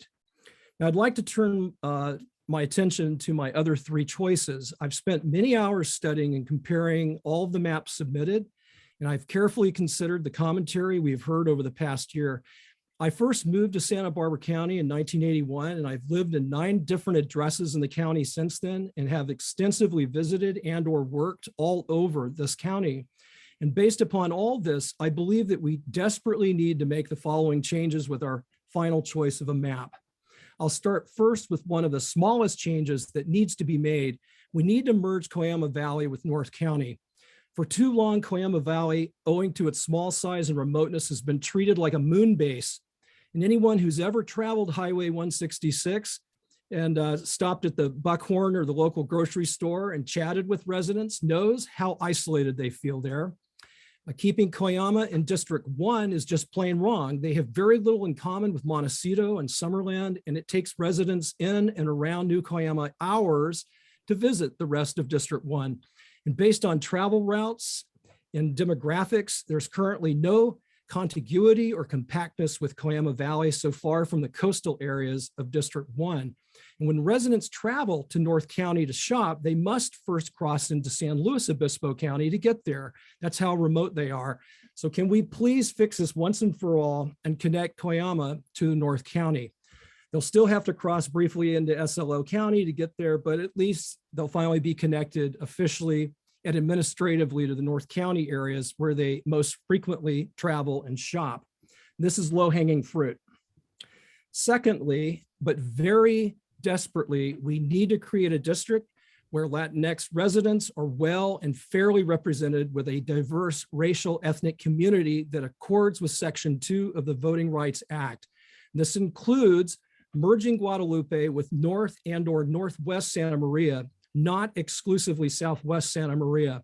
Of all the commentary we've heard and read, achieving this goal is clearly a high priority of many residents. We've seen a number of maps that put Guadalupe with Orchid, with Lompoc, with San Ynez Valley, and or leave it with Isla Vista. But Guadalupe properly belongs with the immediate other end of West Highway 166 or Main Street, which is its primary lifeline and travel corridor, connecting it to the north and or northwest Santa Maria. Only a few maps do this correctly, and I do not believe that watering down Latinx CVAP numbers with large numbers of white voters who have higher poll turnouts will in any way benefit Latinx voters where it counts at the ballot box. This is not a zero-sum game where lending support to a group of people in one district takes it away from people everywhere else. Rhetorically, this is known as a false dilemma. Au contraire, denying North County Latinx residents the political representation they would obtain through a merger of Guadalupe and Northwest Santa Maria does not subtract in any way from other Latino residents living outside this proposed district, for example, in cities like Carpinteria. Thirdly, the time has come to merge renters wherever feasible within districts so that they too are well and fairly represented. A number of maps achieve this, which are reflected in my remaining choices. A quick check on a cost of living website like bestplaces.com reveals that the overall cost of living in, for example, Santa Barbara City is more than twice the national average. That's bad enough, but the cost of housing is 5 times higher. And a lot of county residents are renters. So it's time to ensure that renters have a political voice. And lastly, whenever possible, we ought not to divide our unincorporated communities. This includes San Ynez Valley, an area that encompasses 5 distinctly unique communities, but only 2 incorporated cities. The Lompoc Valley, which includes the incorporated city of Lompoc, along with vast unincorporated surrounding areas like the 3 Burton Mesa communities and areas stretching east toward Buellton, and Cayama Valley, which I've already touched upon. I've spent most of my time living in unincorporated areas of Santa Barbara County, and I can tell you that in the absence of cityhood, often the only political administrative identity you have as a resident is your district. So you're served by county fire and sheriffs, and your county district becomes the sole bridge by which you interact with surrounding unincorporated areas. All right, and now to my remaining 3 map choices.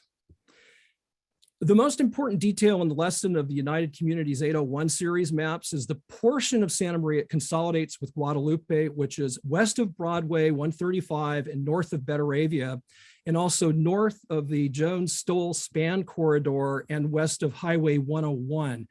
Also, note the keeping of lowland Santa Barbara south of the APS State Street line and thence to Highway 101 together as a community of interest, which I think makes excellent sense, as does keeping residents north of the APS State Street 101 line together, including East Goleta, much of Nolita, and the Highland Riviera areas of Santa Barbara. Keeping renters together within District 3 as one community of interest also makes excellent sense, including Southern Lompoc, UCSB IV, Old Town Goleta, and West Goleta, or Elwood Beach. I believe these features are what make map 801 such a compelling plan, but a major weakness of map 801 is that the non-compactness of District 2. And by connecting the San Ynez Valley with, for example, Carpinteria, it creates a sprawling district that seems to outrun itself and that conjoins dissimilar communities of interest. So my remaining 3 map choices take what I believe is the heart, soul, and genius of map 801 and add it to this improvements for the rest of the county. My 3rd place map choice, Plan 810, achieves the goal of a well and fairly represented Latinx district in a diverse District 5. It consolidates many of our county's unincorporated and or outlying areas into a restructured District 4, which makes a great deal of sense. This plan consolidates Lompoc, Vandenberg Space Force Base, Vandenberg Village, and Burton Mesa neighborhoods, which certainly belong together with IV, UCSB, and West Goleta. And this leaves District 3 as the highly diverse mixed district it has always been historically, but this plan better consolidates a much larger number of renters by combining all of Lompoc with IV, UCSB, and West Goleta. And other than some subtle shifts from the northeast to the northwest, it leaves much of the current District 2 largely intact. The district most altered under this plan is District 4, which expands to include a great deal more area, including the San Ynez Valley and areas west of Orchid, while ceding a portion of southwest Santa Maria. All right, so finally, we skip to my first place choices for our new county district map, which is a tie for me between Plan 815 and Plan 821B. I believe these two plans have it all. Plan 815 is very comparable to Plan 810. It builds on the idea of a minority majority District 5 by expanding upon Plan 801C to include the Santa Maria Airport and surrounding neighborhoods and agricultural areas to the west. I think it properly keeps District 1 and 2 respectively compact and less disrupted from current boundaries. It currently consolidates Los Alamos and Orchid. Excuse me. Thank you. It consolidates Los Alamos and Orchid with the Salinas Valley, and it retains the heart and soul of the United Communities 801 series maps.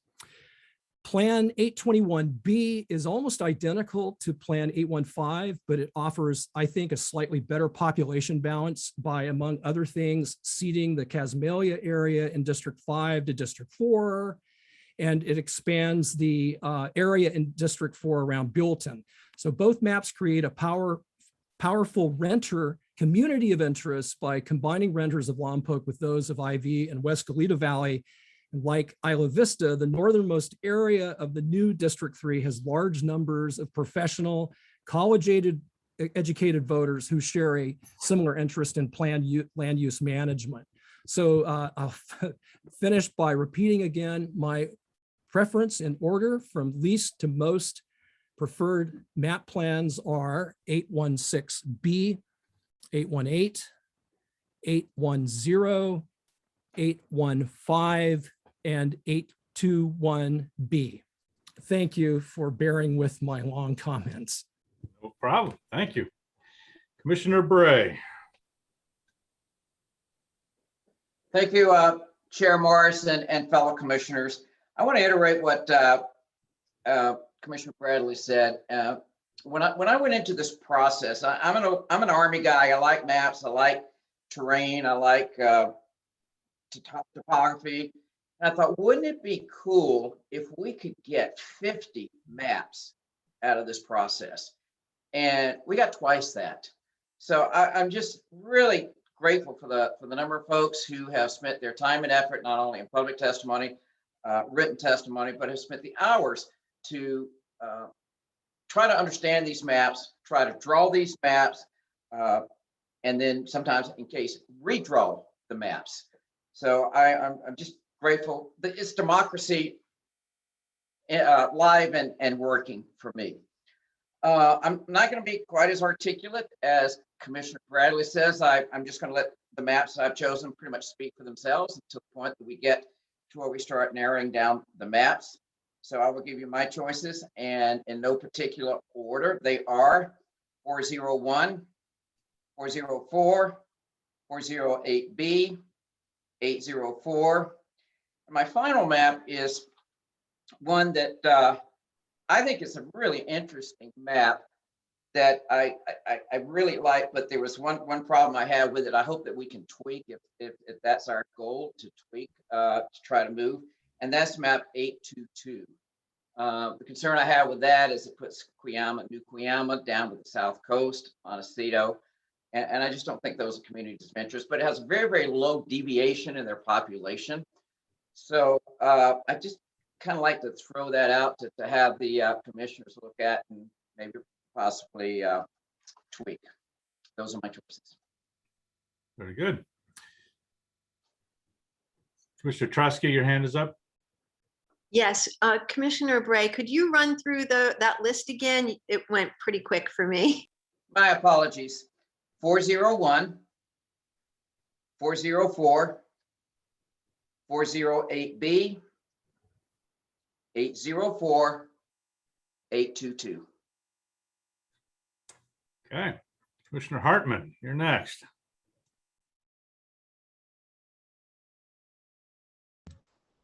All right. I really have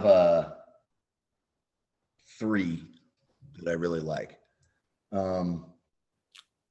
801, The issue, you know, as I look at it, I think one of the big things that I was looking at is that I think all the districts should have some sort of coastal access. I think that's a kind of a big thing that we haven't talked a lot. So 801 does that. You know, it splits up Lompoc, which isn't necessarily, I think, best, but it also is going to split up Goleta and Isla Vista. Next was 810. And if you look at 810, it doesn't split up Lompoc. You're still going to have some split in the Isla Vista Goleta area. Obviously, it makes a really big District 4, but again, if you look at what those communities are, I think the point that Commissioner Bradley made earlier about having like the district being the unincorporated government, you know, for those people, those citizens, is valid. But I think that the map to me that just makes the most sense and really kind of puts it all together in the best way is 821B.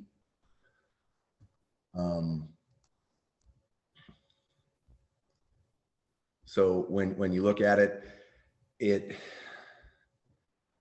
again, you have, what did we hear over and over again? We wanted, you know, Guadalupe should be with Santa Maria, not with, you know, down in Goleta, because they don't really have anything in common. Cuyama doesn't really have anything in common with Carpinteria or Montecito. You know, the people in the San Ynez Valley don't really want to have a whole lot to do with the people in Isla Vista. And it's not that the people, but just they don't feel like there's a community there between those two, between those groups.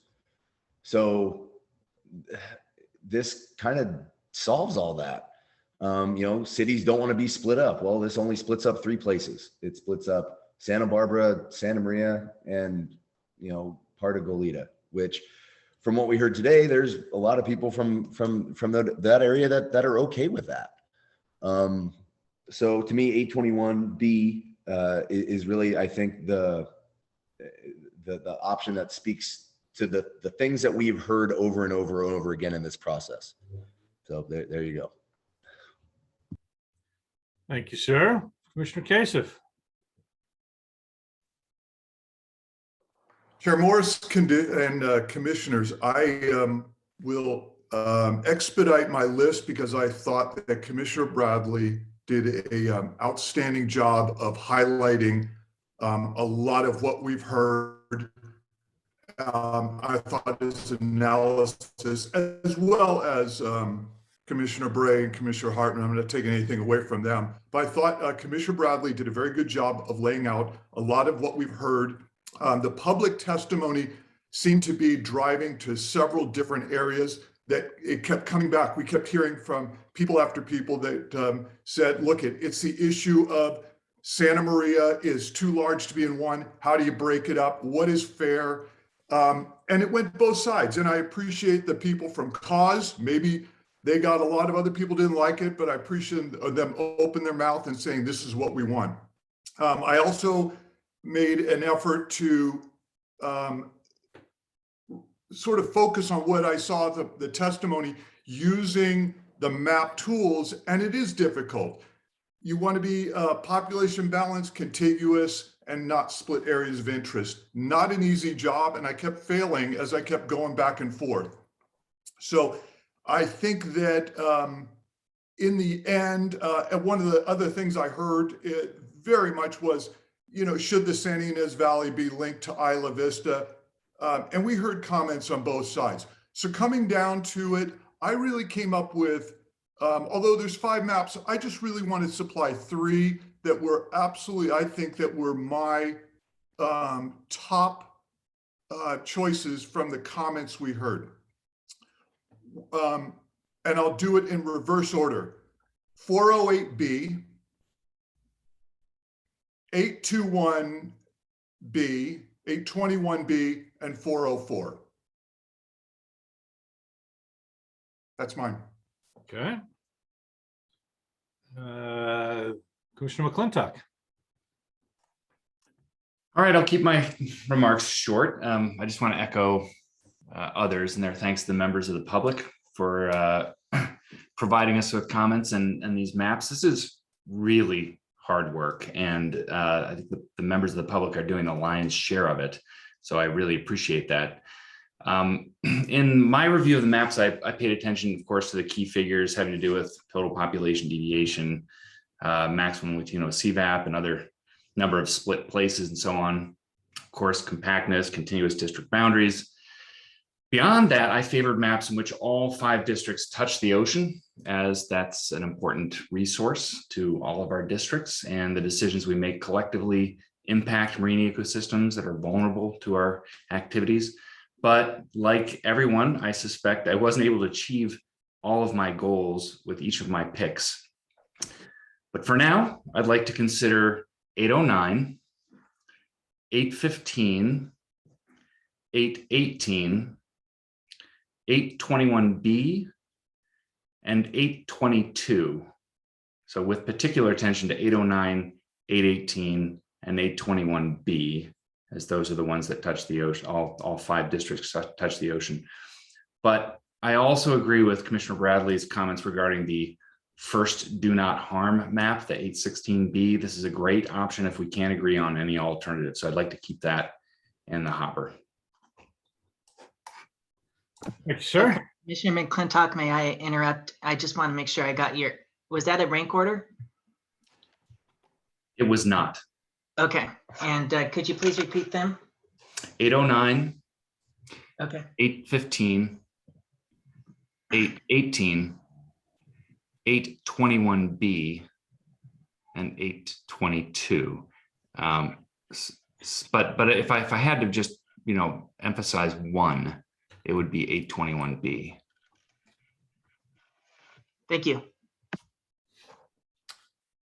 So again, I think everybody's going to make the same point. The number of maps that we receive from the public is daunting, but encouraging in that it indicates that people really were taking this seriously, and I'm grateful for that. Over the last week, I've really tried to dig in. I think I've printed through the whole book of maps probably 4 times, trying to really look at the numbers and trying to balance some things. I've gone back through the minutes and the notes that I've taken and the posted comments that have come in, and tried to go back through all of the written comments. And as several have noted, often those are, as you would expect in this kind of a process, there's a lot of comments that are diametrically opposed, and so you try to weigh some of those kinds of things.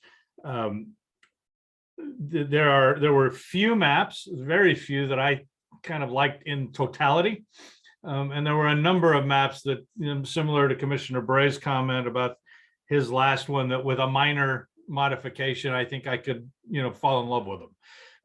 But so here are the ones that and again, these are not in any rank order, but here are the maps that I'm going to nominate. And Daniel, I'm going to give you some notes as I go. So 104, my concern with that is the number of split places, and if there was a way to modify some of the boundaries to reduce the number of split communities, I would be in favor of that. Map 112, map 119, with the caveat that the Cuyama Valley needs to be moved to one of the northern districts. I kind of saw all of the 400 map series as essentially the same map. Initially, I was going to indicate 401 because I think it had the smallest population deviation of the batch, but in deference to those that have already indicated one, I could live with 408B. Again, I think that deviation numbers need to be reduced. And I also think the CVAP number on that is potentially improvable. And so I think as we maybe look at those 2 variables, we can probably improve on the 400 maps. And then my last one would be map 822. Again, the same issues as the others. The Cuyama Valley is in the wrong place, and the CVAP numbers need to be improved.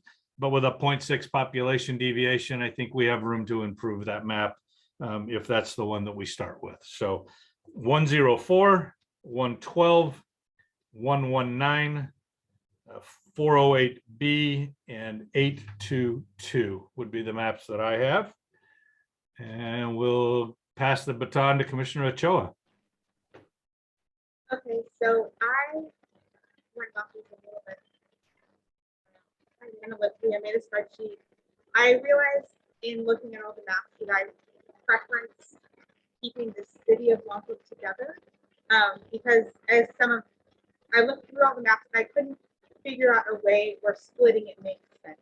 And lots of the maps split and just took off a corner here or a couple of blocks there, and that didn't make sense to me. So one of my overruling criteria was maps that kept the city of Lompoc together. I allowed maps, the second preference being that kept the entire Lompoc Valley together. And the third thing I really looked at were all of the public comments that we received. I tallied up everything and I favored public comments, or I favored maps that got more public comments.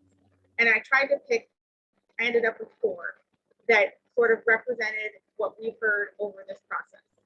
So the first one I chose was the do no harm closest to existing boundaries, which is 816B, which seemed to satisfy a lot of our public commenters.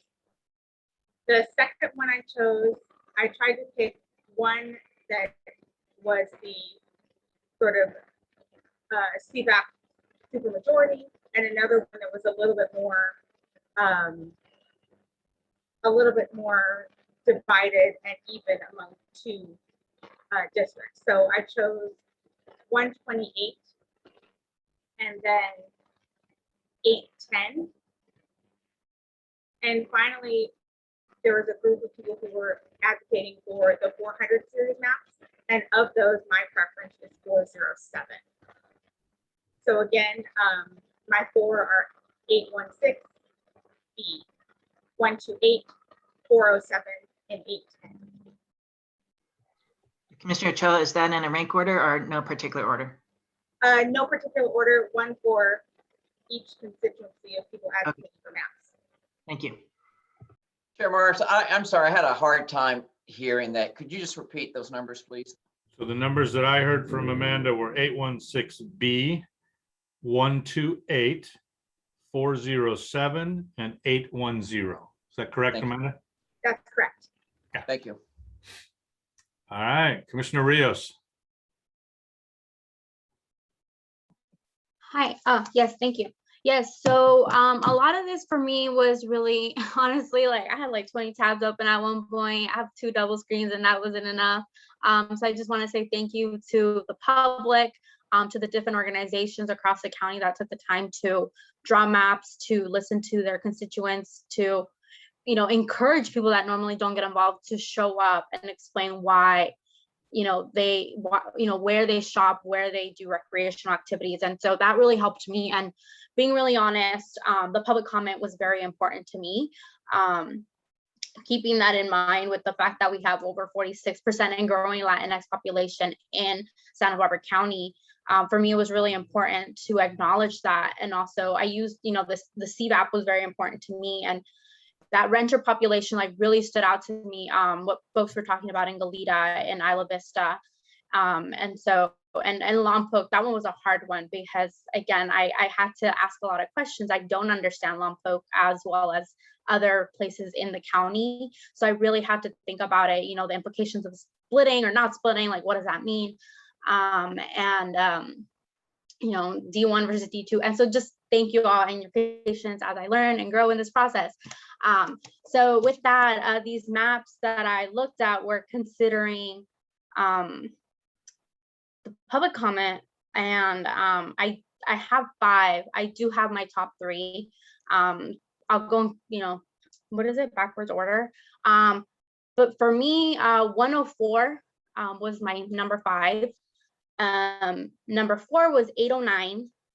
Number 3 was 821B.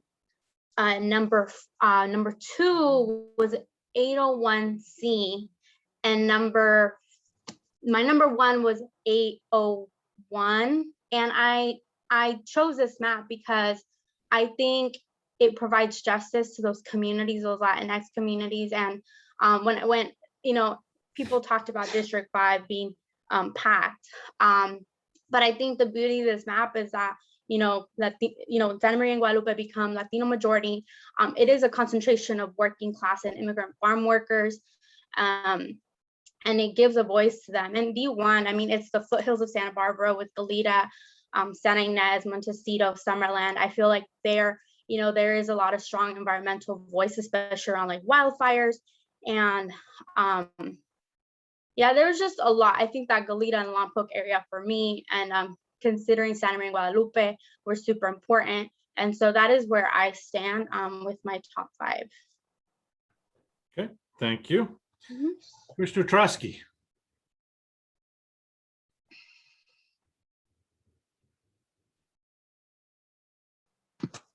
Thank you.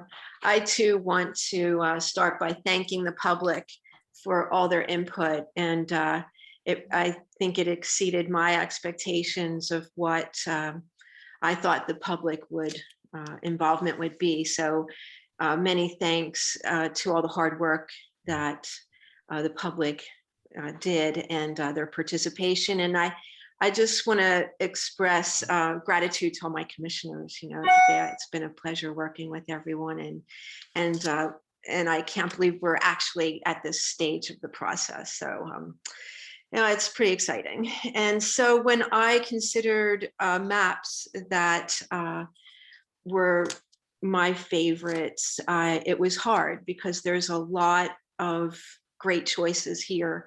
And so I took into consideration what our legal counsel said, along with the federal and state laws and the Measure G requirements, and balanced that with the majority of opinions. And so I too was focusing on the CVAP numbers and looking at districts that are compact and cohesive and contiguous. I also was looking for maps that minimized splits and then avoided packing that would dilute the Latino voice in other districts. I thought that was an interesting comment. And the other public comment that brought something to my attention is having districts border the coastline. So I was looking for maps that had most districts bordering the coastline because we do have a shared environmental responsibility to the ocean.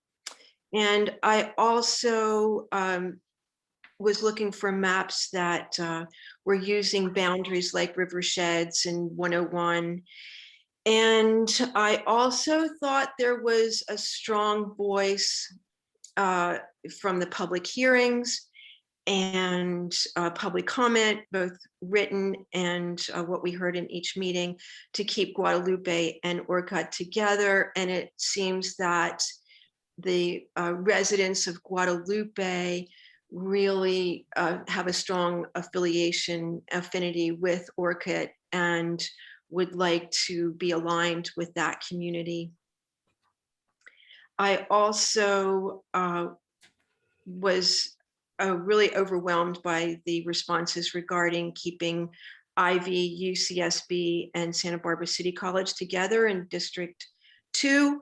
I think District 2 has a lot of renters, and they're contiguous with those college students that are renting, and those areas in IV and the students in UCSB, SBCC use the same type of transportations. They have similar economies and compatible interests, and they also are integrally aligned with the South Coast. For instance, UCSB has a sailing center down at the harbor, and when SBCC and UCSB look to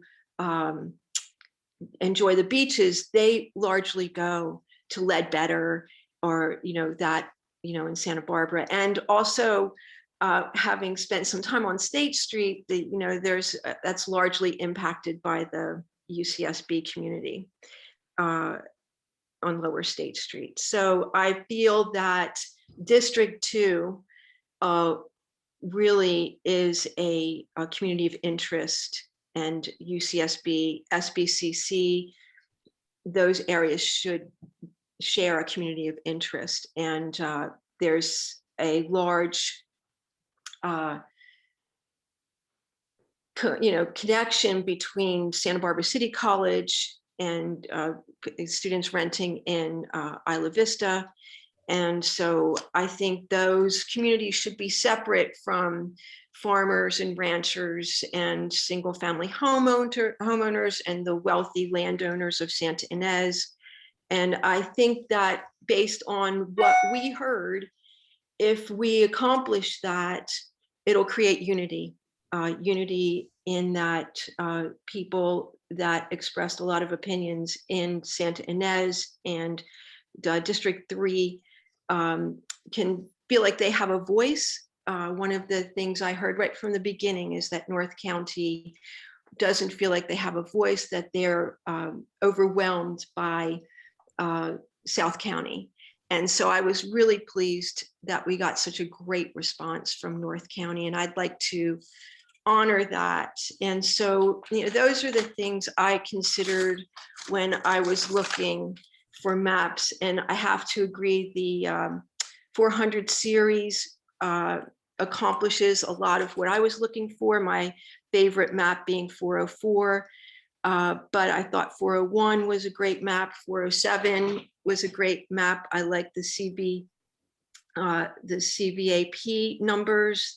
I like that they have a minority majority district, and the number of split places is minimal. My other map I liked was 408B. And again, based on the CVAP minority majority district, and 823, I thought the population deviation was attractive. And again, the CVAP was consistent with these other maps and the splits. 822, loved that map. I thought that accomplished a lot of the things I was looking for. And before these other maps were put in the mix, I had 103 and 106 on my list, but those are my least favorites.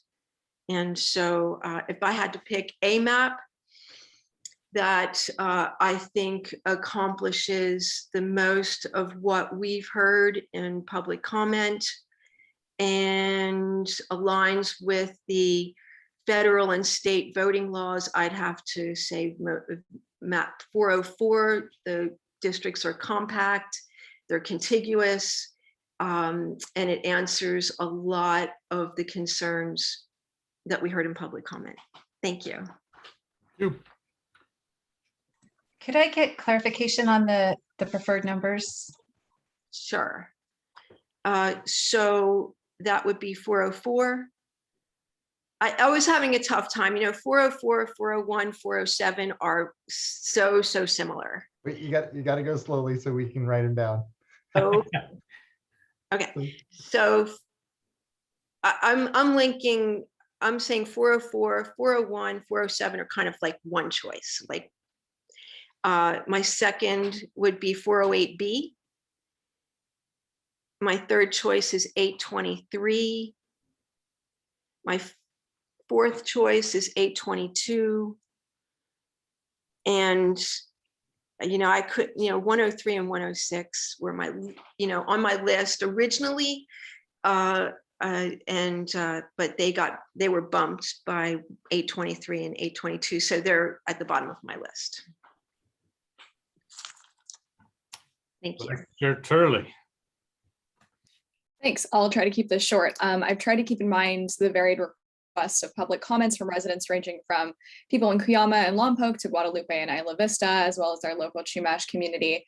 I just, again, want to echo everyone else in saying thank you so much to the public for all of your work in comments, submitting maps, keeping us honest in this process. I know it was often more difficult than all of us expected, and also for continuing to engage in this incredibly important process as we really finish this out strong. So then maps I'm nominating after extensive review and a lot of thought.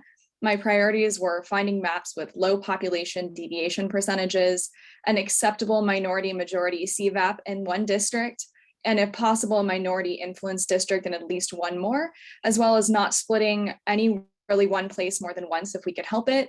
I also considered coastal access for districts when possible. So my maps are as follows in no specific order. 104, specifically looking at Commissioner Morris's request to reduce the split places there. 801C, 818, 821B, 809, which is my personal preference. And then I would also just like to say that 8016B did not make my list, but I do agree that it should be kind of in the conversation as well. Okay. And Commissioner Toibel, last but very much not least. Well, I had a difficult time. So I have 12 maps on my list. And what I'm going to do is just be very, very short. And as everybody else was speaking, I was highlighting the maps that I agreed with everybody else. So now I'm down to 6. So I will give you, yay. I'm just going to go through them one by one. 401. And I just will read my pros and cons. We had a lot of people talked about the watershed. So the pros of that it does keep that watershed complete, and that IV is with Goleta. Map 404. That once again, it's a watershed, and I also checked to make sure that I was looking for a population, Latinx population of at least 2 districts, and and then 1 CBEP. Map 408B. I noted my pro is Cuyama. I know I can say that right, but it's with Santa Barbara, and we've heard a couple of things. I think I'm one of the only commissioners that actually went out there and visited Cuyama and talked to some people out there and sent out flyers. And the biggest request was put us in 1 or 5, because they've been working with commissioners or the Board of Supervisors with both with District 5 and 1. So if they were in 1 or 5, I was hoping to keep them in one of those. And my next one, the 700 series, we weren't supposed to look at, so I didn't. 801C. It's got a total population, only 1 district, total population Latinx, and 1 CVAP. So I think I'd say that was one of my least favorites that I picked. 804B, it has 2 total population Latinx and 1 CVAP. The pros, it puts together Guadalupe and San Ynez Valley. The cons are it does have 7 splits, and the watershed has been divided. Yeah. Where's the next one that everybody agreed on?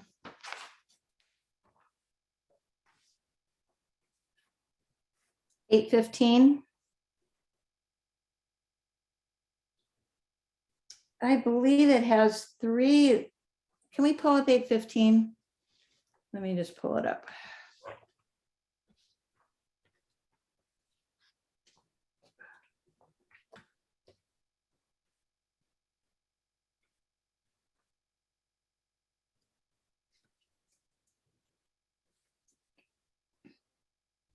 The pro from that, and I did look at a lot of the other maps that I didn't mention this, the 166 corridor. The people that represented cause, that was one thing I heard very loud and clear, that 166 corridor was very important to attach Santa Maria to Guadalupe. And 821B, it has a low population count for each deviation, only 3 splits. It, once again, it has that 166 corridor that I think was important. It does touch all districts touch the ocean, and that Goleta seemed to be more together and not as divided. The cons were Cuyama Valley again. But I think maybe that's something we could fix. And the watershed was once again split. So the next one is 822. Well, it had the lowest deviation, I believe. It has 2 districts that are Latinx populated, the higher population, and 1 CVAP. The pro is a watershed is together. My cons with this one, and maybe we could work on tweaking that. I was concerned about the Goleta area and then the 166 corridor split. And that's it. So thank you, everyone. I do appreciate the public comments and how much participation we had. At the very first meeting that we had in Santa Barbara, I was so excited. I thought, oh, we're going to get so many people all the time. And I think 1 person showed up in public. So I am so happy that this has turned out with over 100 maps. Thank you. Mr. Bell, may I confirm that was in no particular order? Okay, and I just want to check and make sure we got them all. There were 8 that you mentioned, 401, 404, 408B, 801C, 804B, 815, 821B, and 822. Does that sound right to you? Yes. Okay, thank you. And could I ask one more clarification for Commissioner Trotsky? I've not what I know that there were 3 maps that you felt was similar. Are we counting them separately or together?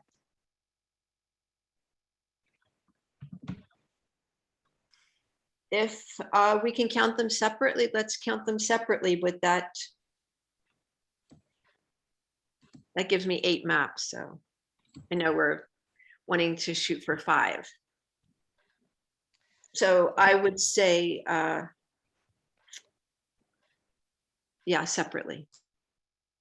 Yeah, it's a Doug. We're surely going to come out with 15 or 20 from this giant list. So then we'll ask you to try to narrow as a group to narrow that down to 5 or 10, so we can knock those out as we get to that stage. Okay, and so just repeat which ones those for Trotsky. Sure, it's 404, 401, 407, 408B, 823, 822, 103, 106.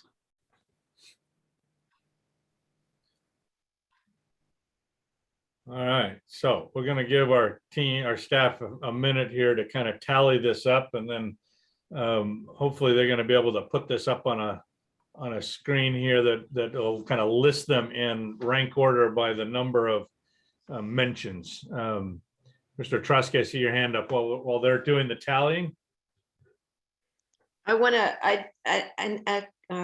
on second thought, I want to drop 106. Yeah, I need to notice that has 7 splits. Okay, let's repeat yours again, just one more time. Okay, sure. 404, 401, 407, 408B, 823, 822, 103.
I feel like we need the Jeopardy music.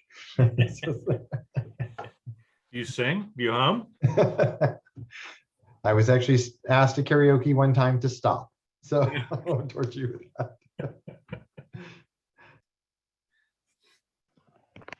Okay, so I have a tally, and maybe Ms. Tilton and Dr. Johnson can confirm whether this tally is correct as they have it, but I have Dr. Phillips, are you able to put that on screen? oh, I was actually doing that on another computer. So Copy and paste, man. Copy and paste.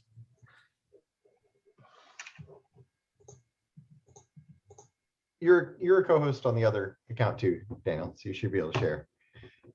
no, I can't because my Zoom on my other computer is really not working right now. Oh.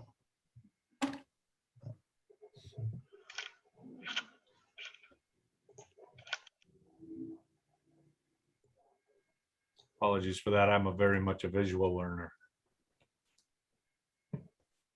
Same here. Yeah, but Daniel, why don't you walk through your list and I'll share it when I'll record it as you do it, and then I can share. Okay.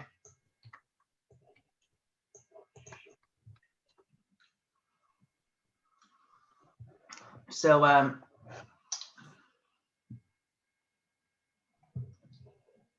the top plans as far as mentions go are 821B was 7. Go slowly. Okay. Yeah. 822 had 5. Okay. 408B had 5.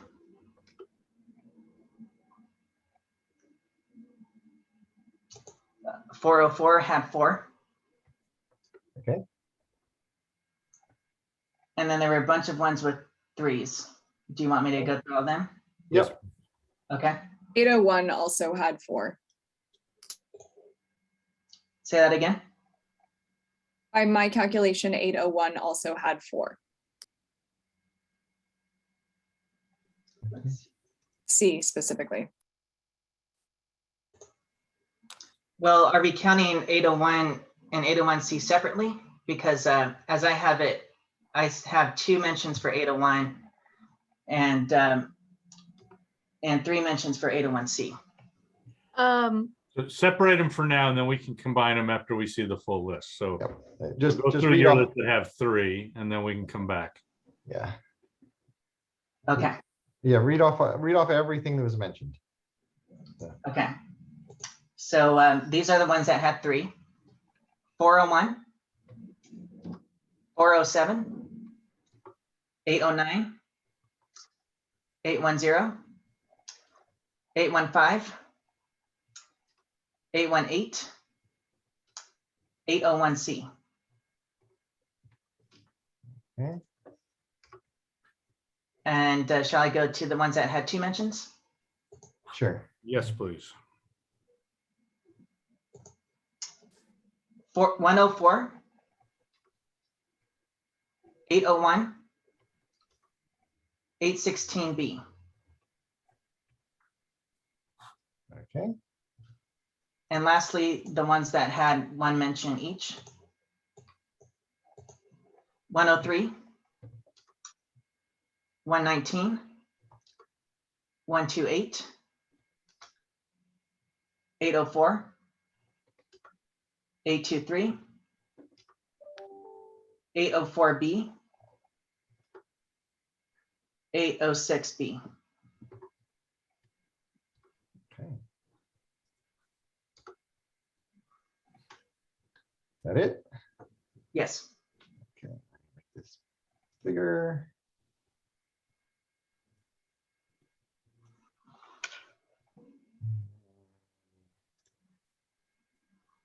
Do you have screen sharing ability?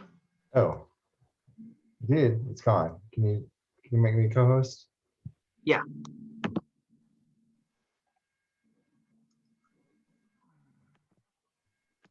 Oh, I think only the host can make someone a co-host. Shalice, can you try it?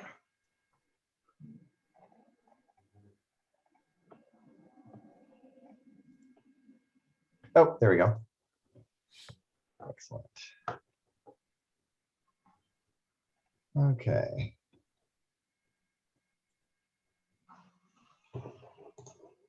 So first of all, and any commissioners mention a map that they don't see listed.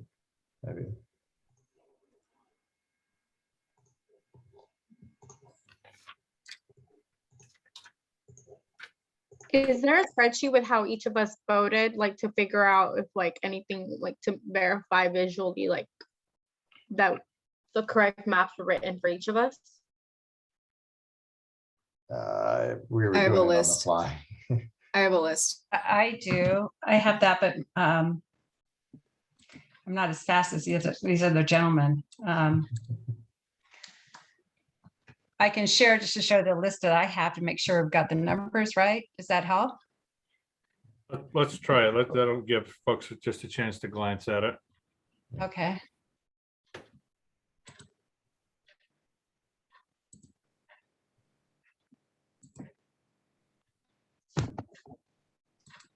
Let's see. Can you see my spreadsheet? Yeah, it's kind of small type, but we can see it. Okay, let's make it bigger here.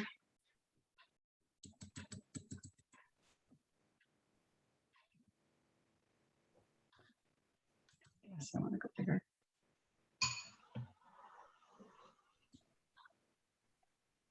There you go. So let's Okay. just scroll down and add.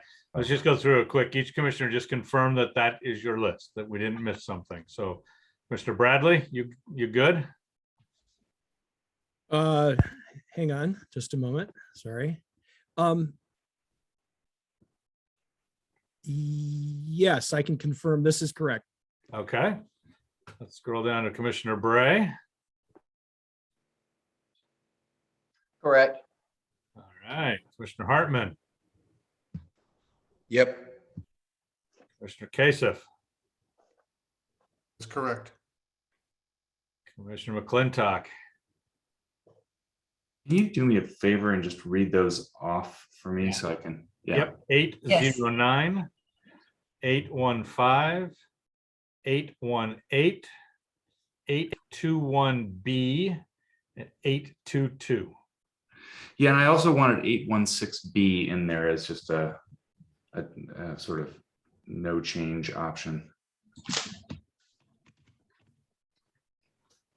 Okay, that would take that to a third vote. So thank you. All right.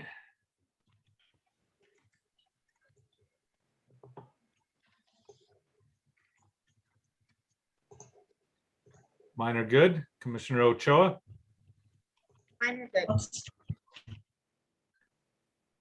Okay. Commissioner Rios. Mine are good.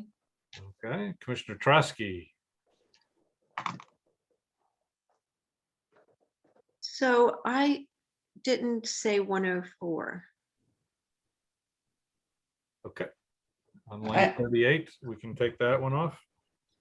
Okay. She said 404, so that might have been. Yeah. Oh. Yeah.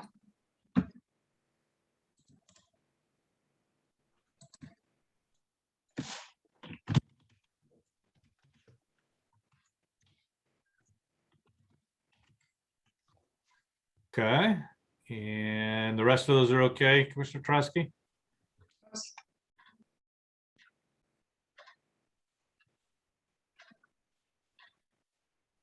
All right, Commissioner Turley.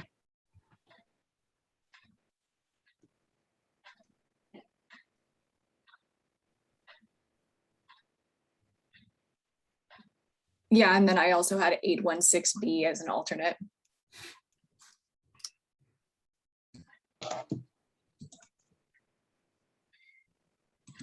Okay.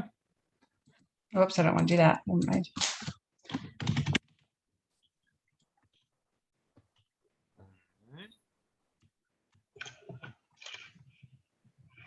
And Commissioner Twiebel.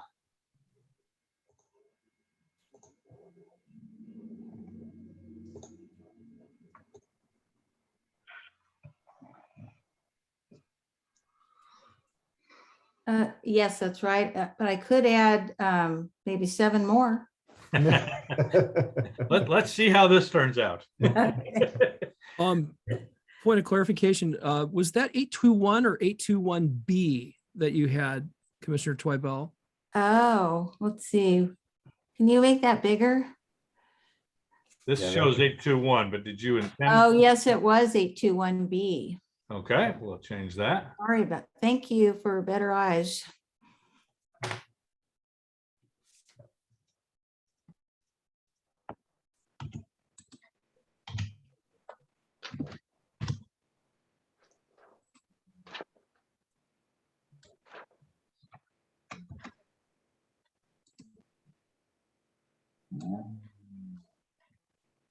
All right. So, Dr. Johnson, you I track all those changes? I'm missing a vote somewhere here. Mine's not, I'm missing someone's. Well, we didn't all have the same number, so. Right. A few people only had 3. That could be it. No, or does it make a difference? So I think everybody confirmed you had them, so. Yeah, I'm getting a 56 and a 57 in my my checks and balances here. Yeah, So click I- on the 50, click on the 56, see what it says.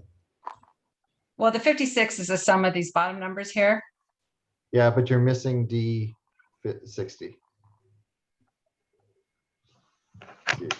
You're, see how it starts at D60? It should start at D60. Thanks. Yeah, there you go. I love spreadsheets. I know. There we go. All right.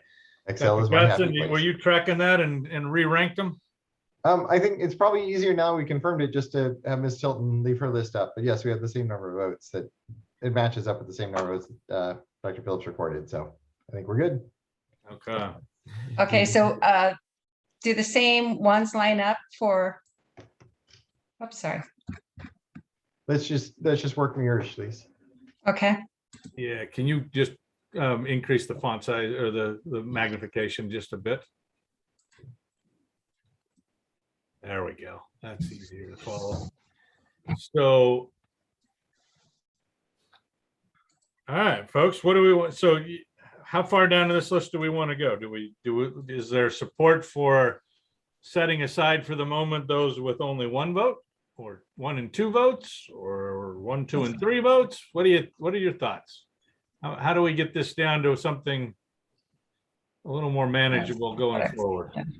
Yeah, I guess, Chair, one suggestion I have is if people voted for maps as a group, maybe we can group those together. I know there's the common vote. So see if there's 404. some that we can merge together. Is that Exactly, like 401, 404, and 407. okay? They're largely the same map. I don't know if there's consensus on that or not, or if people want those treated separately. Yeah, Commissioner Turley.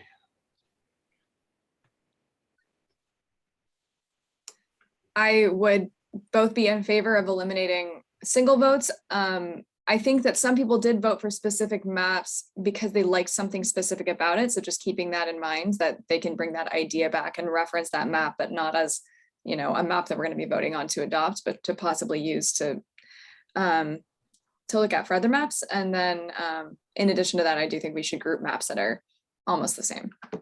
Okay. Commissioner Ochoa and then Commissioner Bradley.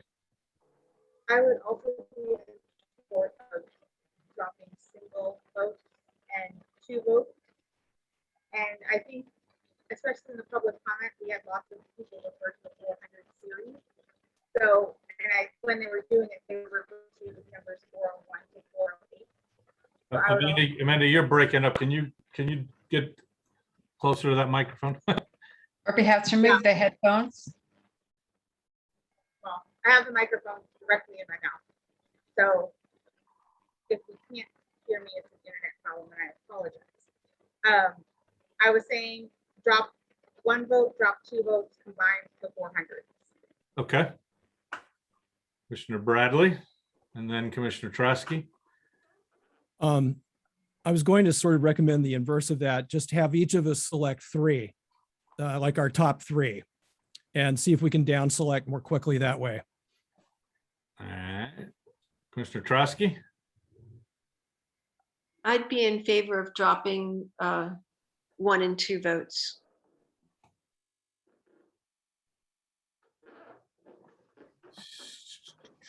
Okay, Commissioner Bray. I'm sorry, I just could not hear Commissioner Ochoa. Could you repeat what she said? Yeah, she supported dropping maps that only had 1 or 2 votes and then combining the 400 series. That's what Is that I right, thought. Amanda? Yes, no, I would concur with that. Okay. I agree. So, okay. So, Doug, help us out here a little bit. If we work with some of this, how many maps? Maybe Ms. Tilton, can you highlight the ones that have? Let's start with the ones that have more than 2 votes. Let's start there. So 3 or more votes. So 104 needs to be highlighted. And 801C.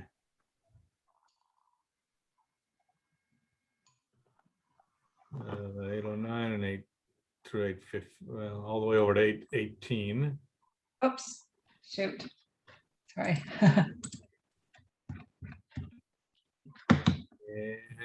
Okay, so how many is that? What does that get us? 1, 2, 3, 4, 5, 6, 7, 8, 9, 10, 11, 12. So, Chair, if I might offer a suggestion, there was a comment about grouping the 400s. Yeah.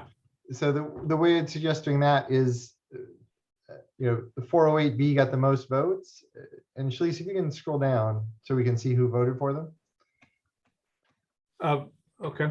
So, and then ask, the people who voted, the people who voted for 401, 404, and 407, do any of them prefer that over 408B, or could we just drop those? I don't want to double count any commissioner's vote.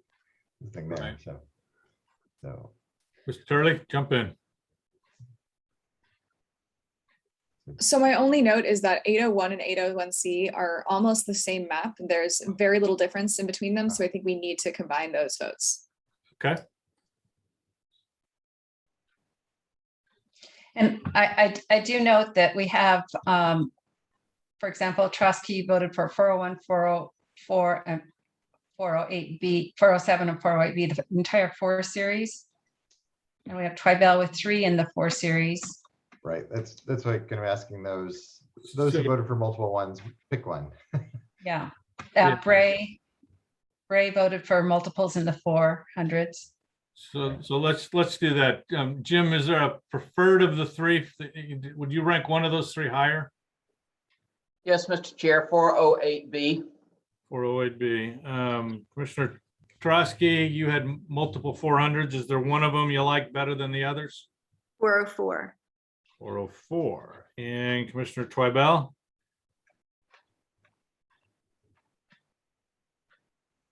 $408B. Okay.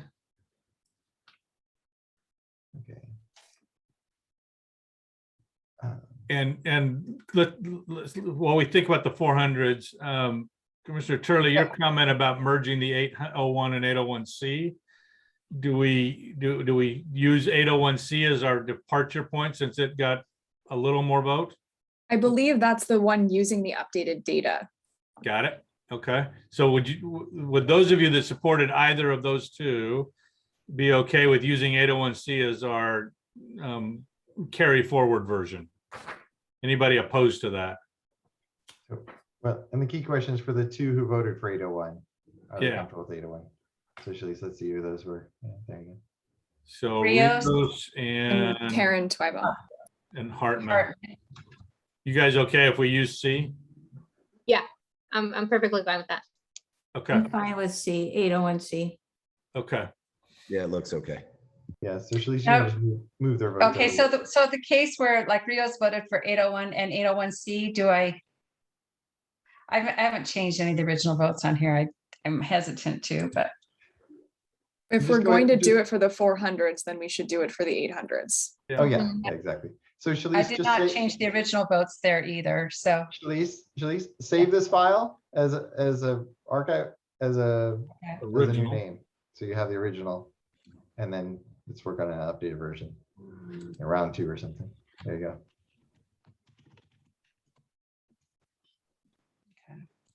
Okay. There you go. So maybe just for simplicity, let's just remove the votes from the 801 column, leaving the votes on the 801C. Well, Except, yeah, so for Rios, you would just remove the 801 because she's already counted as a vote for 801C. Yep. And for the other commissioner, I think only voted for one of them. Where's the other vote? There you go. There you go. So move that one over. There you go. whoops. Okay.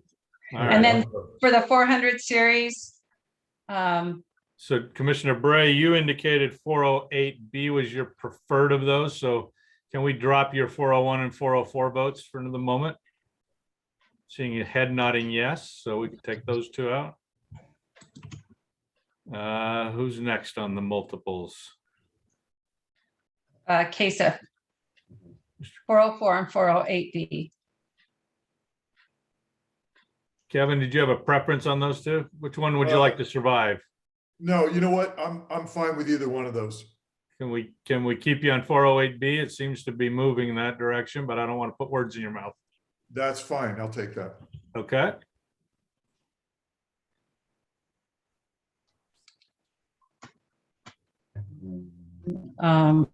Trusky wanted 404, right? That's right. Okay, so remove the others. Okay. Well, I'd keep, you can leave her as a 408B as well. Just in case that, if that map survives, I don't want to lose the vote. Okay. And Mr. Twibell, was I'll take- 408B your survivor? Yes. Okay.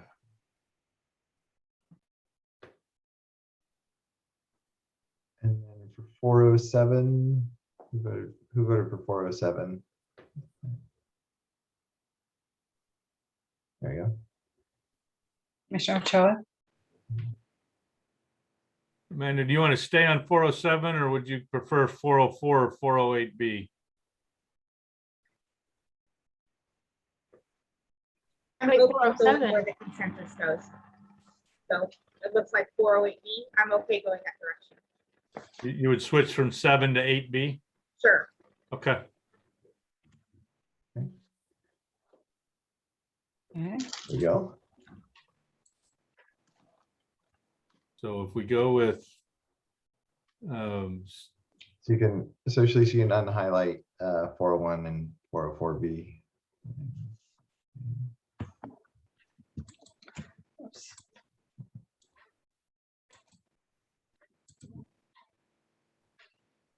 this is how we make sausage, guys. Yep. Okay, so if we stay with maps with 3 or more, that leaves us 1, 2, 3, 4, 5, 6, 7, 8, 9, 10. Go. What do y'all think? Question. Yeah. Just to reiterate, there wasn't because I know Vice Chair Charlie said 801C had 4 votes to start off, but it only had 3. I was incorrect. I thought that someone else had voted for 801, had voted for 801C. Okay, and then we added Commissioner Hartman's vote to it, but I had voted on it for it already, so it's 4, right? It is. Okay. It has 4 votes now. Cool. So Cheryl, go ahead.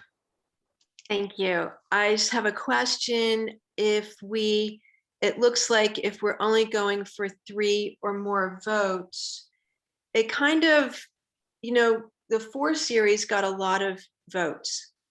Yep. And so by narrowing it down, it just, it looks like 404 gets eliminated where 404 originally started out with 4 votes.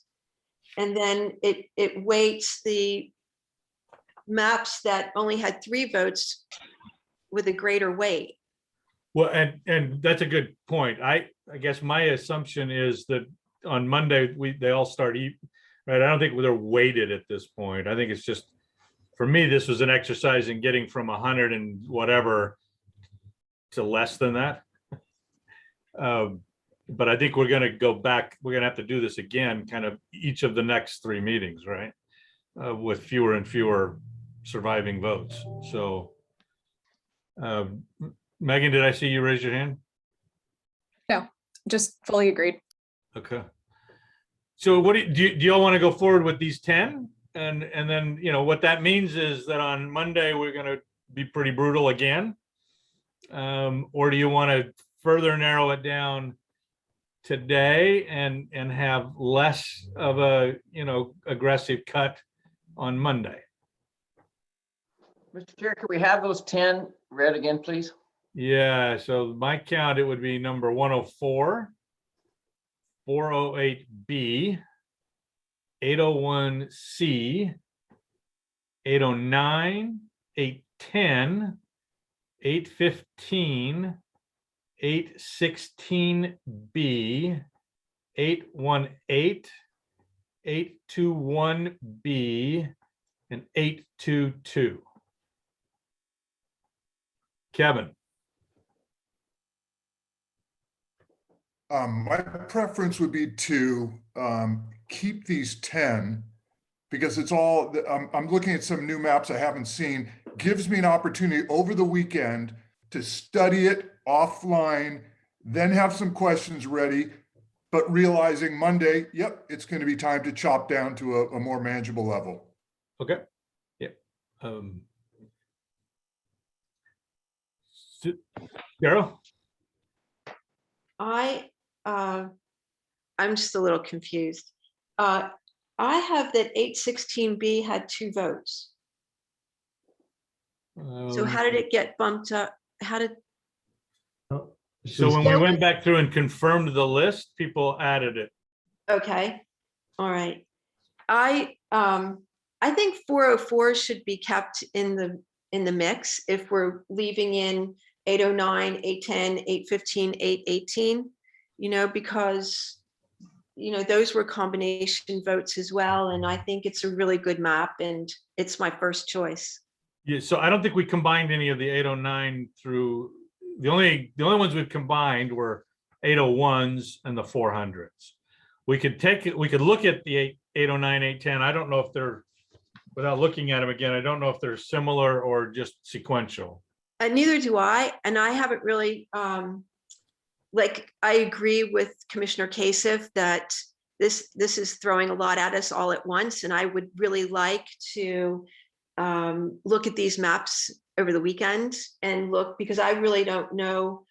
I'm briefly familiar with 809, 810, you know, those, yeah. And it seems like, you know, we've got a lot in the 8 series, and I think, I don't know, I 404 is my first choice, and I'd like to keep that in the mix. Megan and then Janet.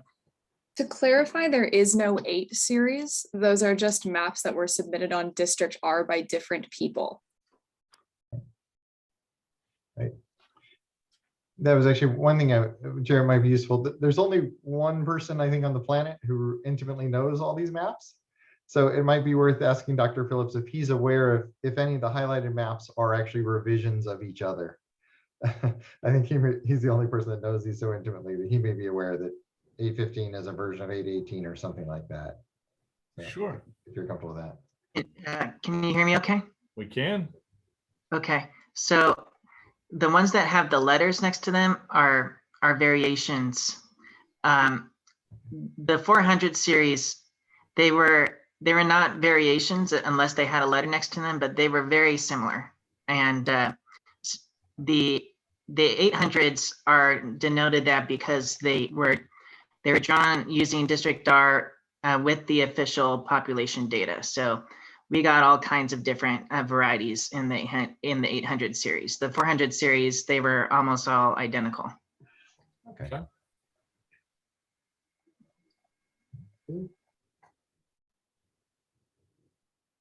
Well, so Ms. Orden, we've kind of operated primarily on consensus going on this stuff, but are we at a point where, you know, moving X number of these forward should get a vote? Should we find somebody to make a motion and take a vote on it, or what's your recommendation there? I think for the group, it would be good to have a vote. I think the difference of going forward with 10 or 11 also is not very significant. And I think the weekend is going to bring a lot of clarity to a lot of people, including myself. And so a vote would say, yes, we're going forward, or you could just ask if it's consensus to go with either the 10 or the 11. Yeah, and the only thing I would say about the 10 or 11 is, you know, if somebody's 11th becomes somebody else's 12th, then, you know, we're all going to have that one that didn't go forward that we still really are in love with. So, you know, at some point there's got to be a line, right? Right. Legal, obviously, in terms of anything like, you know, the Brown Act or any of the requirements or litigation, this is a judgment call for how best to get us down to the much smaller number that we desperately need. Yep. Okay, so Commissioner Toibel. Why can't we just take all of these and take them home for the weekend and come back with 5?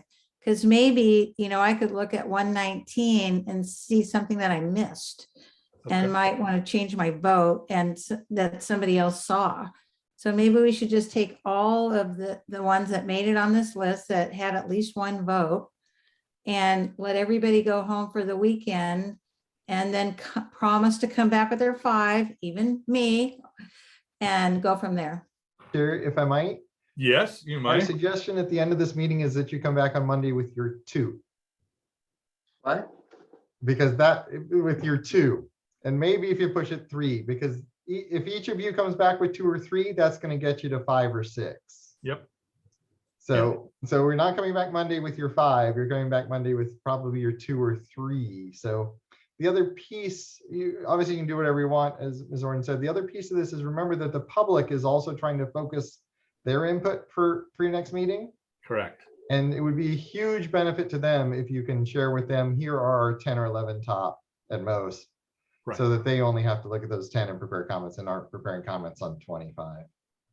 And there's one more piece that I want to bring up, but you know, which is some of us suggested revisions, and are we asking staff to be prepared to show us the results of those revisions on Monday as well?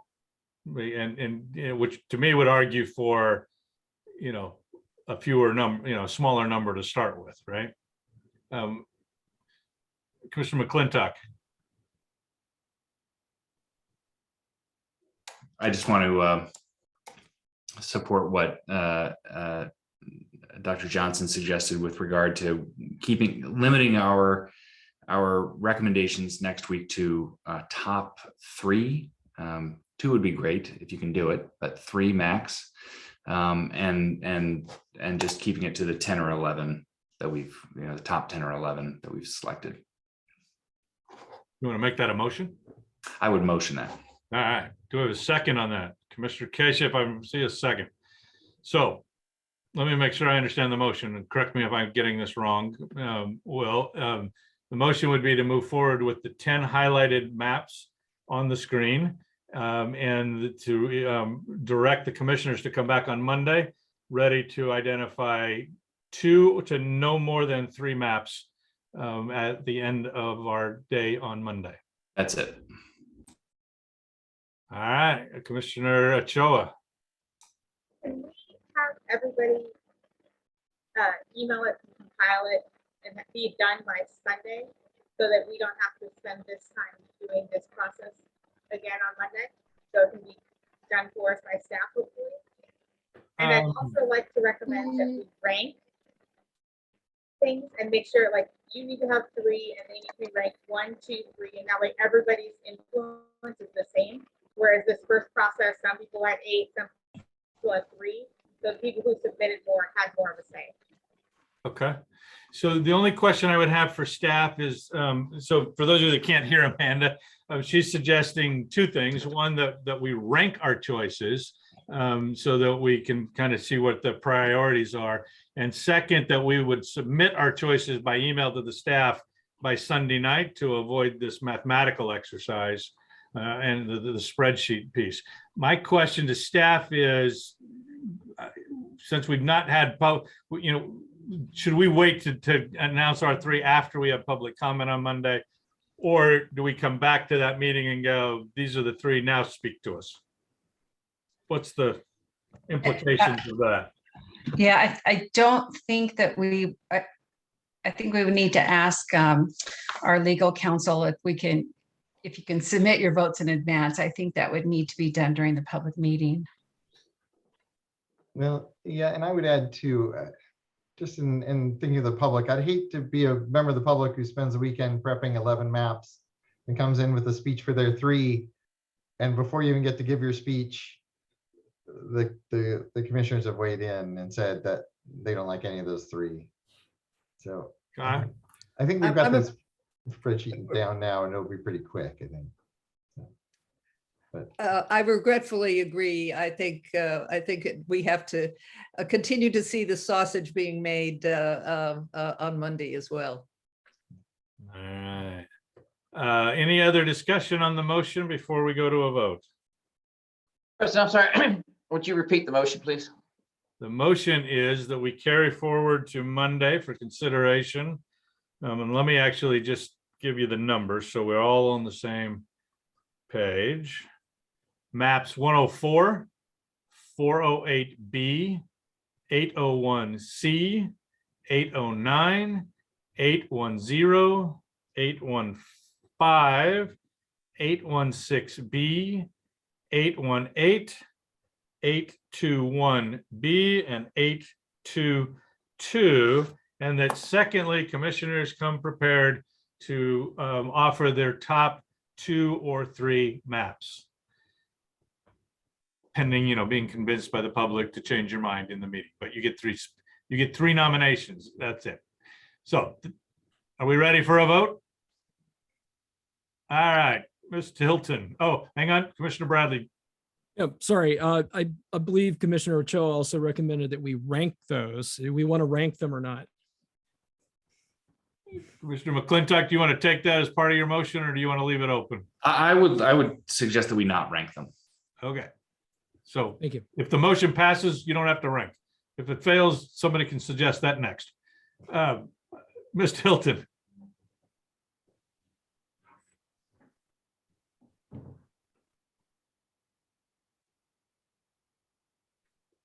You're muted, sorry. Commissioner Ostrowski. Aye. Commissioner Toibel. Aye. Commissioner McClintock. Aye. Commissioner Turley. Aye. Commissioner Bradley. Aye. Commissioner Kasich. Aye. Commissioner Bray. Aye. Commissioner Ochoa. Commissioner Hartman. Aye. Commissioner Rios. Aye. Chair Morris. Aye. Okay, we have we have a first round of focus maps. For the folks in the public, Dr. Phillips and Claire Burgess, how soon can they expect to find those maps down in the second section of the website page? Right? How soon can we move those down so that it's clear which maps we're talking about? Chair Morris, that depends on whether you want any modifications made to the maps or if you want them just displayed as they have been. If the latter, then it's just a simple matter of repeating those files and placing them further down the page, which can be done very quickly. But if you want modifications made, then we'll have to figure out what those modifications are and then figure out how long it will take to make them. Yeah, so let's see what folks think. Commissioner Twibell, then Turley, then Rios, then Hartman. That was my question, that some of the maps said we like the map, but we'd like to see a modification. So he brought up my question. Okay. And you would advocate to do that now, or would you wait until we go down another batch? I think we can wait, but on that note, that we'll have to see how long it would take him to do that modification. Yeah. But okay. Megan, then Janet, then Mike. Yes, so I'm just curious if there's any additional data that can be provided now that we've winnowed the maps a little bit less. So I'm not sure what exactly that would look like, but it would be nice to have that going into the winnowing process for Monday. Do you have anything specific in mind? Specifically, I would love to hear more about what Dr. Gall was saying about the results of assembly elections and racially polarized data, voting data. And we are scheduled to have a closed session discussion with our voting rights folks on Monday as well. So it'll probably come up there. Janet and then Mike. It was the same thing. It was regarding posting the map with the modifications. I think after what's been said, can we like post them just as they are now, and then like after, you know, whatever we decide, then post them again, our like top 5 with modifications. I think that gives them like, I don't know, a few days once we decide. Yep, sure. Okay. Commissioner Hartman. Yeah, one of the things we've heard over and over again is that people just need more time with the maps. So let's give them as much time as we can possibly give them to look at the maps as they are. And then if we make adjustments, then we give them as much time as we can once we do that. Well, to the extent there's any good news in our calendar, it is that there is a bit of a gap after Monday, right? Part of that's because of the holiday. But, you know, when you're full of turkey, you can, you know, sit around a fireplace and look at maps all weekend, right? So we do have a little over a week between the Monday meeting and our next one. So that, you know, will be a good time for folks to kind of really dive in to the deal. And as one of the folks that had a number of potential, you know, modifications, I think asking the staff to do that on 10 maps is a lot. So I would probably say, let's wait and see if, you know, but what I would also suggest is, you know, if the 3 maps I'm going to advocate for on Monday are ones I want to have changes to, I'm going to need to be a little bit more clear about what those could be, right? So let's get that out as part of that process. Fair enough? All right. Where's my agenda? There we go. General public comments. This is the time for the public to speak to us on items not on our agenda today. So let me pull up our participant list and see if anybody's raising their hands to do so. Dr. Heller. Sorry, and this is kind of from the previous agenda item, but it got left out. One of the things that had been requested was to indicate how many people would be moved by any final map. And again, maybe once staff have boiled down the number of maps a little bit, that's something they could add to the assessment and analysis. Thank you. Good to note. Thank you. Anybody else? Ian Baki.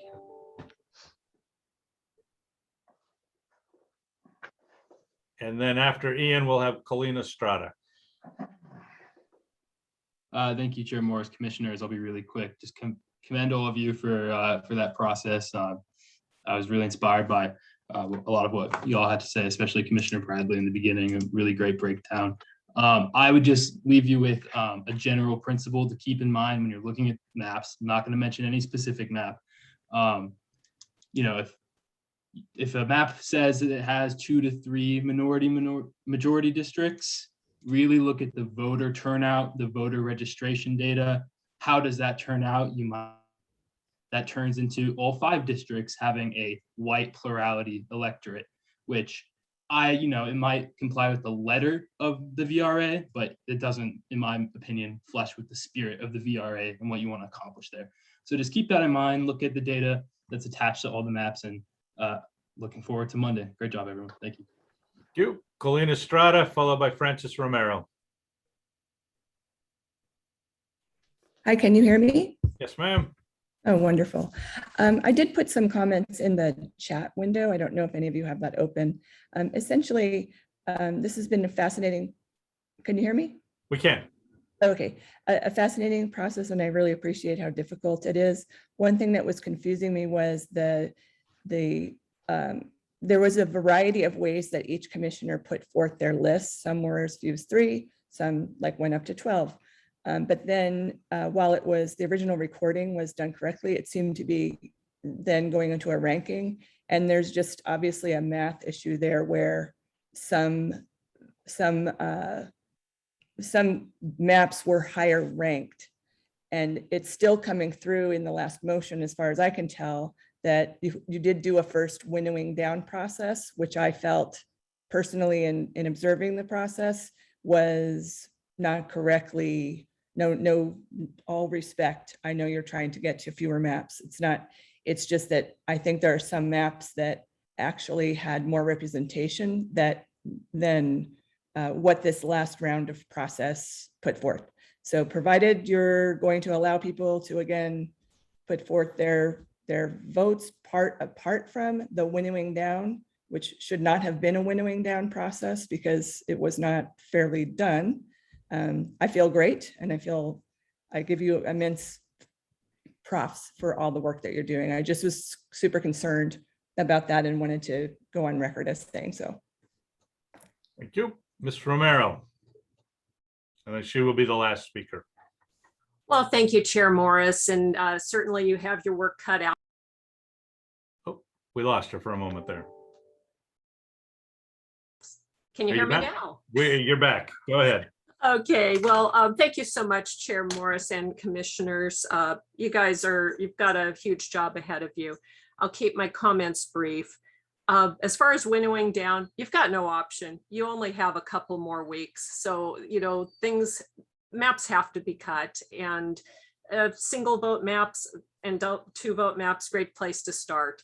I do have a concern though about diluting each commissioner's participation though, when you have a situation where you say maybe a commissioner selected 300-400 series maps, and then their vote is kind of turning into a weighted vote. So I would just caution how that's done, and that you definitely take a look at that on Monday.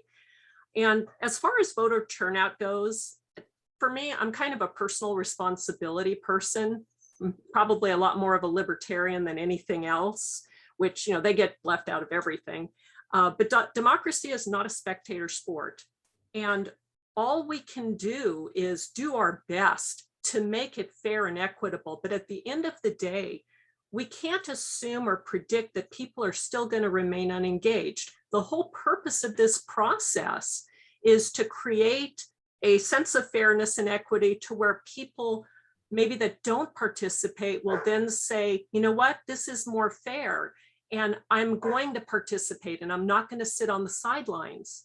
So I don't think we should have such low expectations of our voters and our electorate and the people that live in these future districts. So I just wanted to say that, because I think it's something that I haven't really heard anybody touch on. We keep expecting the same bad results, despite the fact that we're going through a totally different process that is community driven rather than elected official driven. So let's hope that people rise to the occasion instead of sit at home on the sidelines in the future.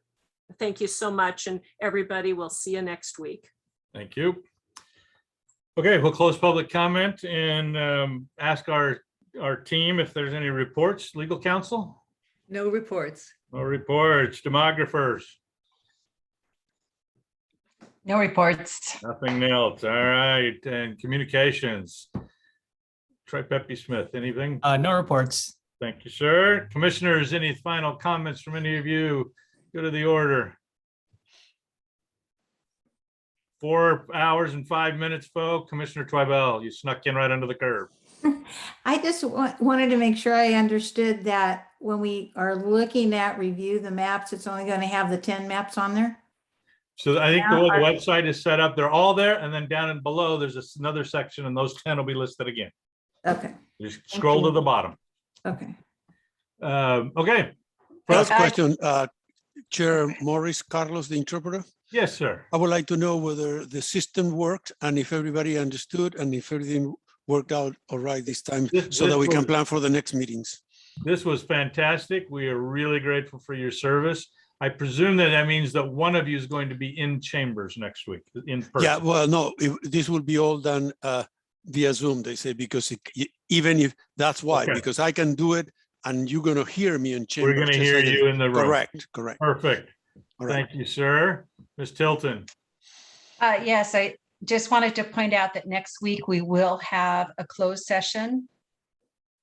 And it's my understanding we're starting at the regular time. So, but we'll be hearing the closed session before we go into the deliberation of the maps. Is that the correct understanding? Yeah, that's a good point. We should highlight that for our folks in the audience. We are going to begin at 6 o'clock with closed session. Hard to predict what that looks like. Personally, I'm forecasting 30 to 45 minutes. But so, you know, we will not start in open session.